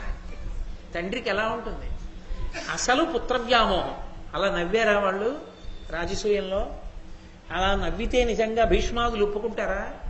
అసలు నవ్వితే భీష్మాదులు ఒప్పుకోవడం అలా ఉంచండి. అలా పరిహాసాస్పదంగా నవ్వేటటువంటి అత్యంత అల్పమైన సంస్కారము కలిగినటువంటి వాళ్ళ అంటే వాళ్ళు నవ్వారన్న మాటని భారతంలో దుర్యోధనుడు ఎన్నో మార్లు చెప్పాడు. ఒక్కొక్కసారి చెప్పినప్పుడు ఒక్కొక్కళ్ళ పేరు కలిపాడు, ఒక్కొక్కళ్ళ పేరు తీసేశాడు. ఒక్కొక్క సందర్భాన్ని కలిపాడు, ఒక్కొక్క సందర్భాన్ని తీసేశాడు. అంటే ఎన్ని అబద్ధాలాడాడు, వాళ్ళు నవ్విన దాన్ని ఎన్ని చోట్ల తీసుకొచ్చాడు. కృష్ణుడు నవ్వాడన్నాడు, సాత్యకి నవ్వాడన్నాడు, ద్రౌపదీదేవి నవ్విందన్నాడు, పాండవులు నవ్వారన్నాడు. ఇంతమంది మమ్మల్ని చూసి నవ్వడమే పనిగా పెట్టుకుని నవ్వారు నాన్న. నన్ను చూసి అసలే పుత్రవ్యామోహం, గుడ్డిరాజు, దానికి తోడు ఇప్పుడు దుర్యోధనుడు చెప్పిన మాటకి తమ్ముడి కొడుకుల మీద కక్ష పట్టుకుంటాడా? పట్టుకోడా? ఖచ్చితంగా కక్ష పట్టుకుంటాడు. అనగుడై 88,000 బ్రాహ్మణ ప్రవరుల బ్రహ్మవిధుల వెలయంగా అల్లిండ్ల నిలిపి ప్రత్యేకంప 30 దాసుల నొప్పనిచ్చి ముదముతో రక్షించు 10,000 ఉత్తమ భూసురులతని అగ్రాసనమునగల ధౌతమయ పాత్రముల ప్రతిదినమును ఉడువను కట్టను తొడువ పూయ అనుభవింపగలుగుటది ఏమి పురుషార్థమయ్యా. కష్టపురుషునట్టు ఒరుల పేర్మి చూచుచుండ పెద్దయు నేనోపననిన పతికి ఇట్టులని శకుని. ఆ ధృతరాష్ట్రుడితో చెప్తున్నాడు దుర్యోధనుడు, నాన్న 88,000 మంది బ్రాహ్మణుల్ని తీసుకొచ్చి వాళ్ళందరికీ అగ్రహారాలిచ్చి ఇళ్ళిచ్చి మళ్ళీ ఒక్కొక్క బ్రాహ్మణుడికి 30 మంది దాసులనిచ్చి వాళ్ళ జీతభత్యాలన్నీ ధర్మరాజు భరిస్తున్నాడు బ్రాహ్మణ రక్షణకి. అంతేకాదు, తాను అన్నం తినేటప్పుడు ఒక్కడు తినడు. తను భోజనానికి కూర్చుంటే అగ్రాసనం మీద బంగారు కంచాలు వేసి ప్రతిరోజు తనతో పాటుగా ఎంతమందిని? భూసురులు 10,000 ఉత్తమ భూసురులు 10,000 మంది బ్రాహ్మణుల్ని తనతో పాటుగా పంక్తిలో కూర్చోబెట్టుకుంటాడు. వాళ్ళందరికీ బంగారు కంచాలు పెట్టించి వడ్డన చేయిస్తాడు. వాళ్ళని ఎత్తు మీద కూర్చోబెట్టి తాను కింద కూర్చుంటాడు. అగ్రాసనం మీద కూర్చోబెట్టి 10,000 మంది బ్రాహ్మణుల చేత బ్రాహ్మణులకు అన్నం పెట్టి వాళ్ళు ఆచమనం చేసి పరిశేచనం చేసి వాళ్ళు తిన్న తర్వాత తాను తింటాడు. నాన్న అనకుడు, పాపం లేనివాడు, చాలా గొప్పవాడు నాన్న ధర్మరాజు, అంత చేస్తాడు. నా కర్మ ఏమిటో తెలుసా నాన్న? అది చూసి వార్చలేదు. అది నా బాధ. చూసేశాను నాన్న చూడకూడనివి, ఇంకెక్కడి నిద్రపోతా? వివశుణ్ణైపోయా, నీరసపడిపోయా, వివర్ణుణ్ణైపోయా, ఇంకా నాకు ఒంట్లో ఓపిక లేదు. ఇక నేను ఓపిక పొందాలి అంటే ఒక్క మార్గం ఉంది నాన్న, నువ్వే నన్ను రక్షించాలి అని కాళ్ళ మీద పడ్డాడు. ఎవరు మాట్లాడాలి? ధృతరాష్ట్రుడు మాట్లాడాలి. చిత్రం ఏమిటంటే, ఇంకేమైనా ధృతరాష్ట్రుడు అంటాడేమోనని ముందరి కాళ్ళకి బంధంగా నువ్వు మామయ్య చేస్తానన్నప్పుడు నువ్వెందుకు చెయ్యవు? ఆ పాటి మామయ్య చేసిన ఉపకారం నువ్వు చేయలేవా అని ధృతరాష్ట్రుణ్ణి నిలదీయడానికి వీలుగా శకుని మాట్లాడుతున్నాడు. భానుప్రభుడకు పాండు మహీనాథాత్తుజు లక్ష్మి ఎల్లను నీకున్నేనపహరించి ఇత్తు ధరానుత మాయాదురోదర వ్యాజమునన్. ఎందుకు దుర్యోధన బాధపడతావు? భానుప్రభుడకు పాండు మహీపతి, సూర్యుడు ఎలా తేజస్సుతో ఉంటాడో అటువంటి తేజస్సు కలిగినటువంటి ధర్మరాజు యొక్క సమస్త రాజ్య వైభవాన్ని, ఐశ్వర్యాన్ని అపహరిస్తా. ధార్మిక ద్యూతంలో కాదు, నా దగ్గర అధర్మ ద్యూతం ఉంది, మాయతో పాచికలు వేస్తాను. 3 లోకాల్లో నన్ను మించినవాడు లేడు. ధర్మరాజు అమాయకుడు, తెలియదు, అంత సుశిక్షితుడు కాడు. ఆడడానికి వచ్చి పందెం మీద పందెం ఒడ్డి అన్నీ ఓడిపోతాడు. 1/4 గంటలో ధర్మరాజుకున్న సమస్త వైభవాలు నీవి చేసేస్తాడు. ఎందుకు బాధపడతావు దుర్యోధన అన్నాడు. అంటే ఇప్పుడు పాండవులకు అంత ఐశ్వర్యం ఉందని వీడు ఏడిస్తే వీడికి ఉన్నదాన్ని ఎలా రక్షించమంటే చెప్పగలను, కానీ వాళ్ళది పట్టుకొచ్చి వీడికి తెచ్చి పెట్టమంటే పాండవుల పరాక్రమం ఏమిటో ధృతరాష్ట్రుడికి తెలుసు. ఎలా తీసుకొస్తాడు? తీసుకురాలేడు. పరిష్కారం ఏమిటో శకుని చెప్తున్నాడు. ఇప్పుడు అయితే మామయ్య చెప్పినట్టు చేయరా అంటే ఏం చేయాలి? ధృతరాష్ట్రుడు జ్యూత క్రీడకు ఆహ్వానించాలి. తానలా ఆహ్వానిస్తే 10 మంది ఏమంటారు, పెద్దనాన్నవి, రాజ్యం ఏలుతున్న వాడివి, దుర్మార్గుడివి, అలా తమ్ముడి కొడుకుల్ని పిలిచి మాయాద్యూతంలో ఓడించచ్చా అని అడగారు. తాను మంచివాడిగా ఉంటూ పని చెయ్యాలి. అందుకని ఇప్పుడు ధృతరాష్ట్రుడు అన్నాడు దుర్యోధనుడితోటి, ధీరమతి విదురుతోడ విచారింతం, వాడు నయవిశారదుడు, కళాపారగుడు, దీర్ఘదర్శి, అపార హితారంభుడు, ఉభయపక్షంబులకు. అలాగే అనలేదు, అనకుండా చాలా వివేకం కలిగినటువంటి వాడు విదురుడు, అతన్ని సంప్రదిస్తాడు. వాడు నయవిశారదుడు, నీతిశాస్త్ర కోవిదుడు, కళాపారగుడు, అన్నీ తెలుసున్నవాడు, దీర్ఘదర్శి, దూరదృష్టితో ఆలోచిస్తాడు. అపార హితారంభుడు, భయపక్షంబులకు, 2 పక్షాలకి కూడా హితం కావాలని కోరుకునేవాడు. ఆ విదురుడితో నేను ఆలోచిస్తాను, ఆలోచించి నీకు చెప్తానన్నాడు. ఎందుకు విదురుడితో ఆలోచించడం? విదురుడు మహాధర్మమూర్తి. అంతటి ధర్మమూర్తి అయినటువంటి విదురుడు ఈ అక్రమాన్ని అంగీకరించడు.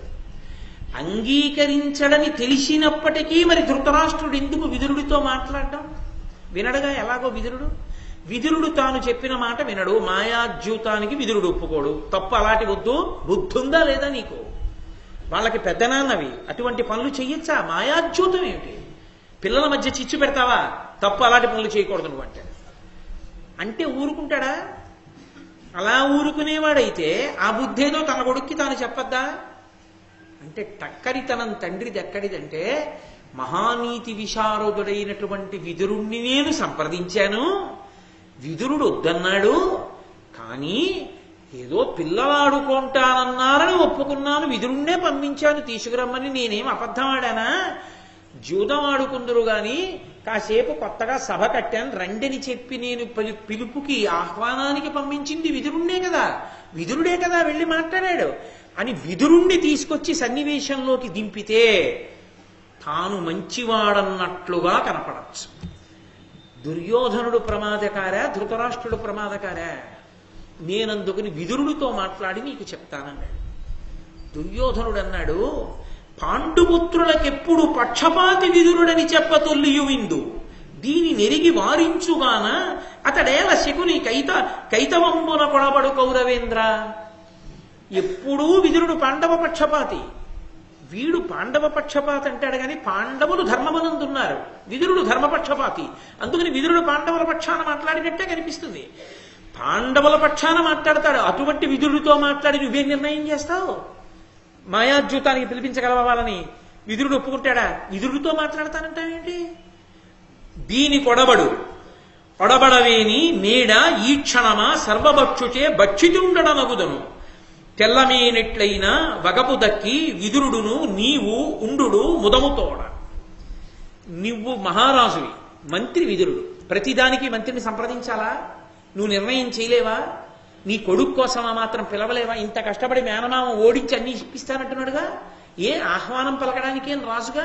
అది కూడా చేయవా ఉపకారం తండ్రిగా? సరే అయితే ఓ పని చెయ్యి, నీకు విదురుడేగా ఎక్కువ, నువ్వో విదురుడు ఉట్టి కట్టుకు ఊరేగండి, నేను ఇప్పుడే అగ్నిహోత్రంలో దూకి చచ్చిపోతాను, నేను వెళ్ళిపోతున్నాను.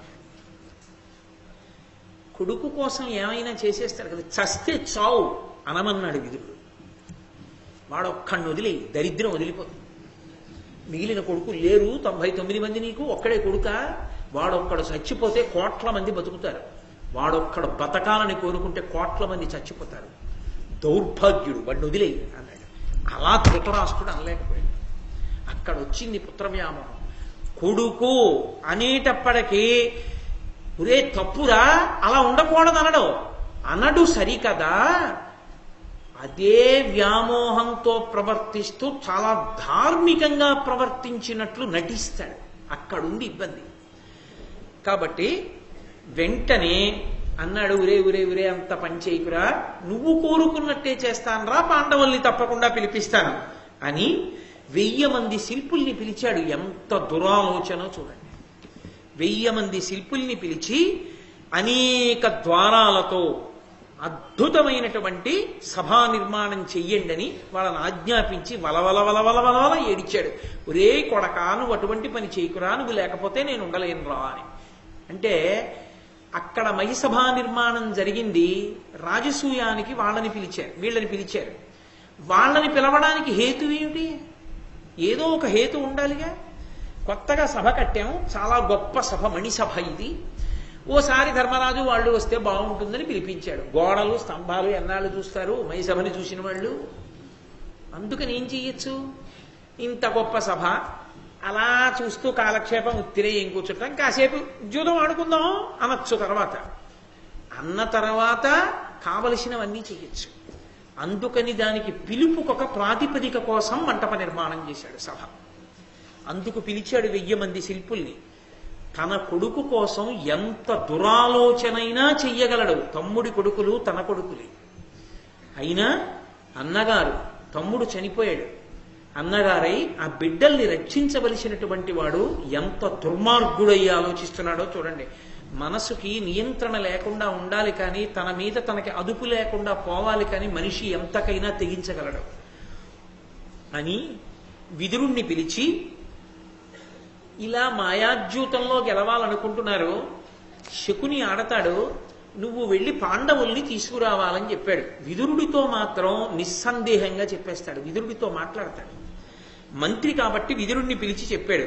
విదురుడు అన్నాడు, ఇట్టి కార్యమునకు నేనవశ్యంబు ఒడంబడంగనోప ఉక్కిమమున సుతులతోడ ఏల సుతులకు భేదంబు సేయ గడచితివి ఇతియు జట్టయనక. నీకు బుద్ధుందా? మాయాద్యూతానికి నేను వెళ్ళి తీసుకురానా పాండవుల్ని? పిల్లలకి చిచ్చు పెడతావా? పెద్దనాన్నవి నువ్వు ఉన్నావా? పాండుపుత్రులకి నీ పుత్రులకి సయోధ్య కుదిరేటట్టుగా చూడాలి, అందరూ అన్నదమ్ముల్లా బతికేటట్టు చూడాలి. కానీ ఏమి నీ పెద్దరికం కాల్సనా? ఏమిటి జూదం ఆడించడం ఏమిటి పిల్లలతోటి? నేను ఒక్కనాటికి ఒప్పుకోని జూదాన్ని. వలసి నీ పుత్రులెల్లా ఉండురలతోడ ఎట్లొడంబడియుందురు అట్లు చేయవలయం తమలోన జూదంబు వాదునగుట కలహ మూలంబ ఎట్టి శాంతులకునైనా. ఒకసారి జూదమాడడానికి అన్నదమ్ములే కూర్చున్నా మొట్టమొదట వాదన ప్రారంభం అవుతుంది. వాదన కలహం కింద మారుతుంది, కలహం యుద్ధం కింద మారుతుంది. జూదం అంటూ మొదలుపెట్టిన తరువాత అది ఎంత ప్రమాదానికి వెడుతుందో ఎవరూ చెప్పలేరు. ఎంతటి శాంతమూర్తులైన వారు కూర్చుని మొదలుపెట్టినా అది క్రీడాద్యూతమే అయినా చిట్ట చివరికి అత్యంత ప్రమాదకరమైనటువంటి స్థితిని కల్పిస్తుంది. అందుకు నా మాట విను, నేను అంగీకరించనన్నాడు. అది ధృతరాష్ట్రుని యొక్క నయవంచన అంటే అక్కడ ఉంది. బుద్ధురా అని చెప్తున్నాడు విదురుడు. ఏమీ ఎరగని వాళ్ళ ధృతరాష్ట్రుడు అన్నాడు, పుత్రులకేల భేదమగు భూనత ఏనును నీవు జాహ్నవీపుత్రుడు నుండగా అహితమున్ భయమున్ దొరకొన్నే నాకు నా పుత్రులకున్ ప్రసాదకృత బుద్ధులు వెల్పులుగాన దీనికిన్ మిత్రనిధి ఒడంబడుము మిన్నక సంశయమంద నీటికిన్. మహామంత్రి విదురుడు మంత్రి అని పిలవలేదు, మిత్రనిధి అన్నాడు. ఓ స్నేహితుడా, చిన్న బాధ అర్థం చేసుకోనా, బలహీనత నీకు తెలుసు కదా అని దాని అర్థం ఎక్కువ వాదన పెట్టకు దీని మీద అని. పుత్రులకేల భేదమగు భూనుత ఎందుకు వస్తుంది కొడుకుల మధ్య వైరం? భలేవాడివే, ఏనును నేను లేను, నేనున్నానన్నవాడు ఏం చేశాడో చూద్దురు గాని. నిజంగా ద్యూతం జరిగినప్పుడు నేనున్నానన్నవాడు ద్రౌపదీదేవి ఏడుస్తూ మామగారి దగ్గరికి వచ్చి నిలబడితే ఏమీ వినపడి వాళ్ళ నించున్నాడు, చీరలు ఒలిచేస్తుంటే. కాబట్టి నేను లేను, నీవు లేవు, నీవు జాహ్నవీపుత్రుడు నుండగా గాంగేయుడు భీష్మాచార్యుల వారు లేరు, నేను నువ్వు భీష్ముడు కూర్చుండగా పిల్లలు దెబ్బలాడుకుంటారా? హాయ్ అంటే ఊరుకోరు, అంత ఊరుకునే కొడుకు తన కొడుకు తెలియదు. కాబట్టి అహితమున్ భయమున్ దొరకొన్నే, జరగకూడనిది భయంకరమైనది జరుగుతుందా? నాకు నా పుత్రులకు ప్రసాదకృత బుద్ధులు వెల్పులుగానా, నాకు నా పుత్రులకి దేవతలు ఉన్నారయ్యా, వాళ్ళు ఎప్పుడు రక్షిస్తూ ఉంటారు. ఎంత మంచి బుద్ధి ఉన్నవాడో కదూ రక్షించడానికి. దీనికి మిత్రనిధి ఒడంబడమో, స్నేహితుడా ఒప్పుకోవయా, వెళ్ళి ఆ ధర్మరాజుని పాండవుల్ని తీసుకురావయా జూదం ఆడడానికి. కాసేపు వాళ్ళు క్రీడాజ్యూతం ఆడుకుంటారు, పిల్లలు కాలక్షేపానికి ఆడుకుంటారు. అంటే అది కర్తవ్యతానిష్ట. అంటే తాను చెప్పవలసినది చెప్పేశాడు. మంత్రిగా తన కర్తవ్యం తాను చేస్తాడు. ప్రభు ఆజ్ఞ, మహారాజు వెళ్ళి తీసుకురమ్మన్నాడు. అందుకని ధర్మరాజు గారి దగ్గరికి వెళ్ళి తీసుకురావడానికి వెళ్ళవలసిందే విదురుడు. అందుకని ఇప్పుడు వెళ్ళడానికి బయలుదేరుతున్నాడు. బయలుదేరుతూ ఎందుకైనా మంచిదని ఒక్కసారి భీష్మాచార్యుల వారి దగ్గరికి వెళ్ళాడు. వెళ్ళి ఇలా శకుని మాయాద్యూతం ఆడడానికి సిద్ధపడుతున్నాడు. పాండవుల్ని వెళ్ళి నన్ను తీసుకురమ్మంటున్నాడు ధృతరాష్ట్రుడు. ఇది ప్రమాదకరం కాదా అని అడిగాడు. భీష్ముడు అన్నాడు, ఖచ్చితంగా ప్రమాదకరమే. ధృతరాష్ట్రుడిటువంటి నిర్ణయం చేసి ఉండకూడదు. నువ్వేం చెప్పావు? వద్దని చెప్పాను. ధృతరాష్ట్రుడు ఏం చెప్పాడు? వెళ్ళి తీసుకురమ్మని చెప్పాడు. నువ్వున్నావు, నేనున్నాను, తానున్నానని చెప్తున్నాడు. పైగా రాస పదవిలో కూర్చున్నవాడు చేసిన నిర్ణయాన్ని గౌరవించాలి. అది వాళ్ళ కర్తవ్యం. తన కంటి ముందు తాను పెంచిన వంశాన్ని తాను త్రుంచలేడు భీష్ముడు. అందుకని సరేనన్నాడు. బయలుదేరాడు విదురుడు. ఇక వెళ్ళి తీసుకురావాలి మానసికంగా సిద్ధపడుతున్నాడు. లోపల కడుపులో బెంగ ధృతరాష్ట్రుడికి. ఏమిటి బెంగ? ఇవాళ మాయాద్యూతం ఆడతారు, సామ్రాజ్య వైభవాన్ని లాగేస్తారు, బానే ఉంది. కానీ పాండవుల తేజస్సు ఏమవుతుంది? పాండవుల పరాక్రమం ఏమవుతుంది? లోకం ఏమంటుంది? వీళ్ళు ఎటు తిరిగి ఎటొచ్చి పాండవులు తిరగబడితే అస్తమానం ఆడతారా జూదం? యుద్ధ భూమిలో నిలబడితే నా కొడుకులు ఏమైపోతారు తెలియదా? అధర్మం ఉన్న చోట విజయం ఉంటుందా? ఉండదు. ఉండదు. కాబట్టి ఏమైపోతుంది? వాళ్ళది తనది కావడం కాదు, తనది వాళ్ళదవుతుంది. పాండవులది అయిపోతుంది రాజ్యం అంతా. తన పుత్రులందరూ నశించిపోతారు. అందుకని కడుపులో బెంగ. మంచి పని కోసం బెంగ కాదు, ఎప్పటికైనా తన వాళ్ళు నశించిపోతారేమో పాండవుల చేతిలోని బెంగ. అందుకని ఏకాంతంలో సభా నిర్మాణం అయిపోయాక దుర్యోధనుడిని పిలిచాడు. పిలిచి, జూదమిదియేలా దీనను భేదము మీలోన పుట్టు పెలుచన యుష్మద్వేదనము చేసి ఎగ్గురు ఉత్పాదిల్లు ధరిత్రి ప్రజకు భయజననంబై. ఒరే దుర్యోధన, నీ చెప్పిన మాట వినరా? ఎందుకు వచ్చిన జూదం రా?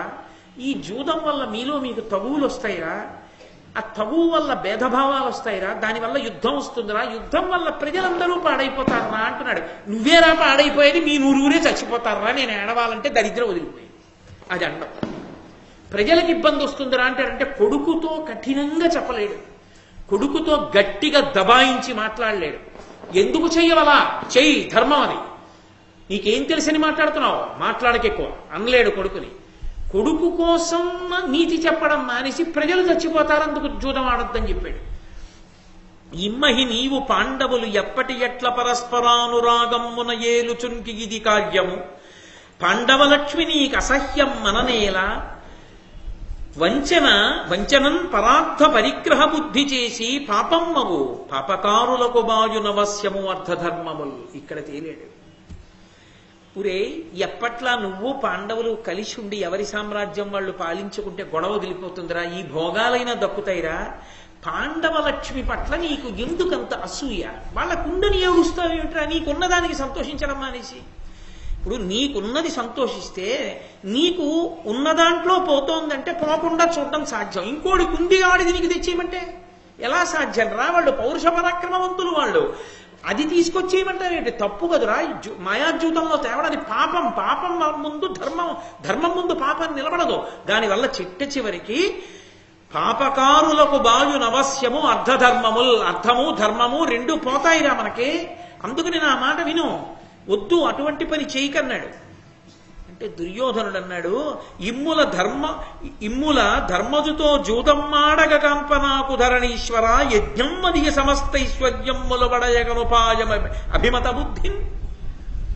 నాన్న మాయాద్యూతం అంటావేంటి నాన్న? మాట్లాడితే నా దృష్టిలో అదేమిటో తెలుసా? ధర్మరాజు గారి యొక్క సమస్త ఐశ్వర్యాన్ని నేను లాగేసుకోవడానికి అదొక యజ్ఞం. లోకంలో ఆ యజ్ఞం చేస్తే ఆ యజ్ఞము వలన సమస్త కామ్యములు ఈడేరతాయి. ఎందుకని అంటే వేదం ఒక మాట చెప్పింది, శ్రియమిచ్చేత్ హుతాశన. అగ్నిని ఆరాధిస్తే సమస్తమైన కోరికలు తీరుతాయి. అగ్నిముఖంగా దేవతలకు హవిస్సులు ఇస్తే అగ్ని ప్రీతి చెంది ఆ చిట్ట చివర పూర్ణాహుతి అయిపోయిన తర్వాత రక్ష పెడతారు. ఆ పూర్ణాహుతి అయిపోయిన తర్వాత ఆ అగ్నిహోత్రుని యొక్క అనుగ్రహం చేత సమస్తమైన ఐశ్వర్యములు కలుగుతాయి. నాన్న నాకు యజ్ఞం ఏమిటో తెలుసా? మాయాద్యూతమే ఆ యజ్ఞము వలన నేను పాండవ లక్ష్మిని పొందుతాను. అందుకని ఆడవలసింది. పెద్దలు హీనత పొందిరి తద్దియు హీనులు సమృద్ధి దనవిరి నియమం పెద్ది విధి యోగమునకో హృద్దర్పోన్నతులు చూచి ఎట్లు సహింతును సుహృద్దర్పోన్నతులు చూచి ఎట్లు సహింతును. అది విచిత్రం ఏమిట? పెద్దలు హీనత పొందిరి తద్దయు హీనులు సమృద్ధి తనవిరి నియమం పెద్ది విధియోగమునకు.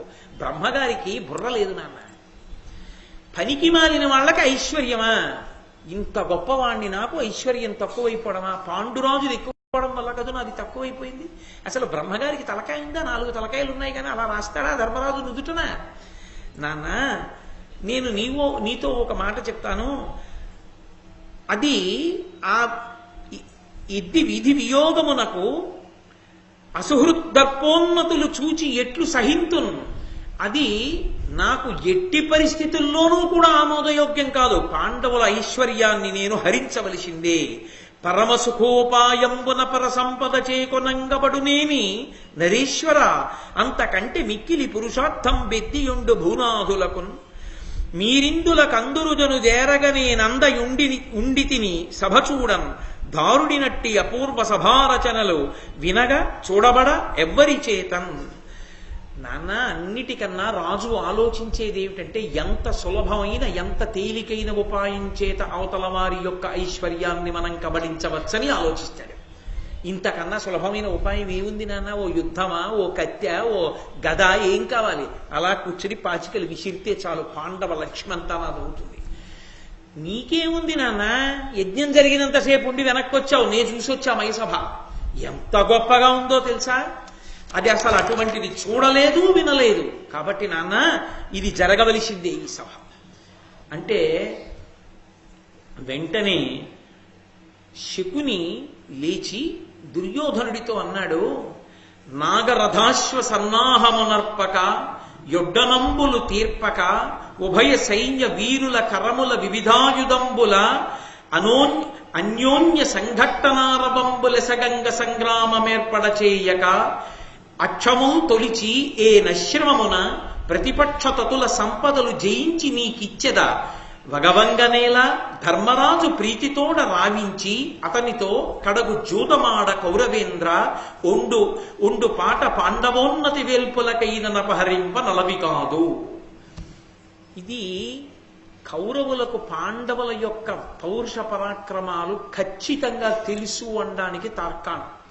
శకుని అన్నాడు, నిజంగా యుద్ధంలో సైన్యాన్ని మోహరించక్కర్లేదు, ఏనుగులు ఘీంకరించక్కర్లేదు, గుర్రాలు అరవక్కర్లేదు, భటులు కత్తులతో యుద్ధాలు చెయ్యక్కర్లేదు. నేను నా పాచికలు ఇలా దొర్లిస్తాను అంతే, అటు రాజ్యం ఇటు వచ్చేస్తుంది. ఎందుకంటావేమో, ఇలా కాకుండా అలా కూడా తెచ్చుకోవచ్చుగా అంటావేమో దుర్యోధన. అంటే మాట్లాడుతున్నది దుర్యోధనుడితో, చెప్తున్నది ధృతరాష్ట్రుడితో. అక్కడేగా ఉన్నాడు, మరి ధృతరాష్ట్రుడికి ఎందుకు చెప్పడం? అంటే శకునికి ధృతరాష్ట్రుడు అంటే భయం, అంత చొరవలేదు మాట్లాడ్డ బావగారితో. దుర్యోధనుడితో మాట్లాడి ఆ సమయానికి ఏది మాట్లాడాలో అది మాట్లాడి ధృతరాష్ట్రుడికి మార్గం లేని స్థితిని కల్పిస్తాడు, దుర్యోధనుడిలో అగ్ని పెంచుతాడు. కాబట్టి ఇలా పాచికలు వేస్తాను, అలా సామ్రాజ్యం ఇటు వచ్చేస్తుంది. ఎంత తేలిగ్గా వస్తుంది. యుద్ధం చేసి కూడా సాధిస్తానంటావేమో దుర్యోధన, నువ్వు కాదు దేవతలు కూడా గెలవరు పాండవుల్ని. కాబట్టి ఉన్నదొక్కటే మార్గం, పాండవుల రాజ్యం నీదైతే తప్ప నువ్వు బ్రతకలేనంటావా? మాయాద్యూతం ఒకటే. లేదు యుద్ధం చేస్తానంటావా? మనందరం చచ్చిపోవడం ఒకటి, మనది కూడా పాండవులది అవుతుంది. కాబట్టి నీకు వాళ్ళ రాజ్యం కావాలంటే మాయాద్యూతము వినా మార్గము లేదు. ఇప్పుడు మంకు పట్టెవరికి పెరిగిపోతుంది, ఆడవలసిందే, ఆహ్వానించవలసిందే అని దుర్యోధనుడిలో పెరిగిపోతుంది. అందుకని దుర్యోధనుడు అన్నాడు, విదురమతంబు పాండవేయ హితార్థంబు వాని బుద్ధి నెడగవలవ అన్యపక్షపాత బుద్ధి పరుగుచునుండెడు వట్టి వాని నప్తుడనగనగునే. ఏమిటి నాన్న, విదురుడు చెప్పాడు ఆలోచించు, విదురుడు చెప్పాడు ఆలోచించంటావు. మనం ఒక పని చేసేటప్పుడు మనం ఎలా చేద్దాం అనుకున్నామో అలా చెయ్యాలి తప్ప మనం ఎలా అనుకున్నామో దాన్ని విడిచిపెట్టి ఎవడో ఎలా అనుకున్నాడో అలా చేయడం ఏమిటి? విదురుడు పాండవ పక్షపాతి, అందుకని పాండవులకు అనుకూలంగా మాట్లాడతాడు. మనం ఏమనుకున్నామో అది విడిచిపెట్టి విదురుడు పాండవ పక్షపాతిగా మాట్లాడిన దాన్ని దృష్టిలో పెట్టుకుని దానికి అనుకూలంగా చేసి పాండవులను ఉద్ధరిద్దాం అనుకుంటున్నావా? ఏం మాకు ఉపకారం చేయవా ఆడవలసిందే మాయాజ్యూతం, నువ్వు పిలిపించవలసిందే ధర్మరాజుని పాండవుల్ని అన్నాడు. అంటే వెంటనే అనగా సుహృజ్యూతం ఇందు ఒనరింతము ప్రొద్దువోకవయునగు అని మేం కేవలంగా ఏమి తోచదు కదా, ఆడదాంకాసేపు మాయాజ్యూతం అంటాం. లొంగిపోతాడు దుర్యోధనుడు, ధర్మరాజు. ఈ సభామంటపానికి పిలిచి కాలక్షేపానికని మొదలు పెడతాం, సమస్తం లాగేస్తాం. అందరూ సాక్ష్యంగా ఉంటారు. మా క్రీడాజ్యూతం కదా, ఏదో పిల్లలు ఆడుకుంటున్నారు కదా అనుకుంటారు.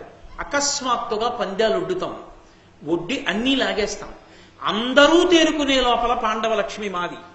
కాబట్టి నాన్న నీకు వేరొక మార్గం లేదు, నువ్వు అంగీకరించవలసిందే అన్నాడు. అన్న తర్వాత ఒక చమత్కారం జరిగింది. ఏమిటా చమత్కారం అంటే, ధృతరాష్ట్రుడు వెంటనే విదురుడికి కబురు చేశాడంటే ఇంకా దుర్యోధనుడి యొక్క ప్రణాళికని పరిపూర్ణంగా సమ్మతించాడు. సమ్మతించి విదురుణ్ణి పిలిచి, అనుపమ రత్న కాంచన చయాంచితమీ సభ, దీని దర్శనందను అనగుండు తాను తన తమ్ములు ఇందులకేగుదించి చూచిన కడు సంతసంబగు విశిష్ట జనస్తుత, నీవు వాని తోడ్కుని చనుదిమ్ము భూసర సుఖం బుధబంధు జనాను రంజను. ఈ సభ చూస్తే ధర్మరాజు చాలా సంతోషిస్తాడయా, ఈ మణిసభ నిర్మాణం చేశాను, అందుకని ఈ సభ చూడ్డానికి వెళ్ళి తీసుకురా అంటే, ఇప్పుడు విదురుణ్ణి కూడా మెల్లిగా మాయలోకి దింపడం మొదలుపెట్టాడు. మాయాజ్యూతానికని పిలవట్లేదు, ఈ సభ చూడ్డానికి రమ్మను తన తమ్ములతో వస్తాడు. వస్తే తర్వాత ఏదో కాలక్షేపం చేస్తారు వాళ్ళు సంతోషంగా.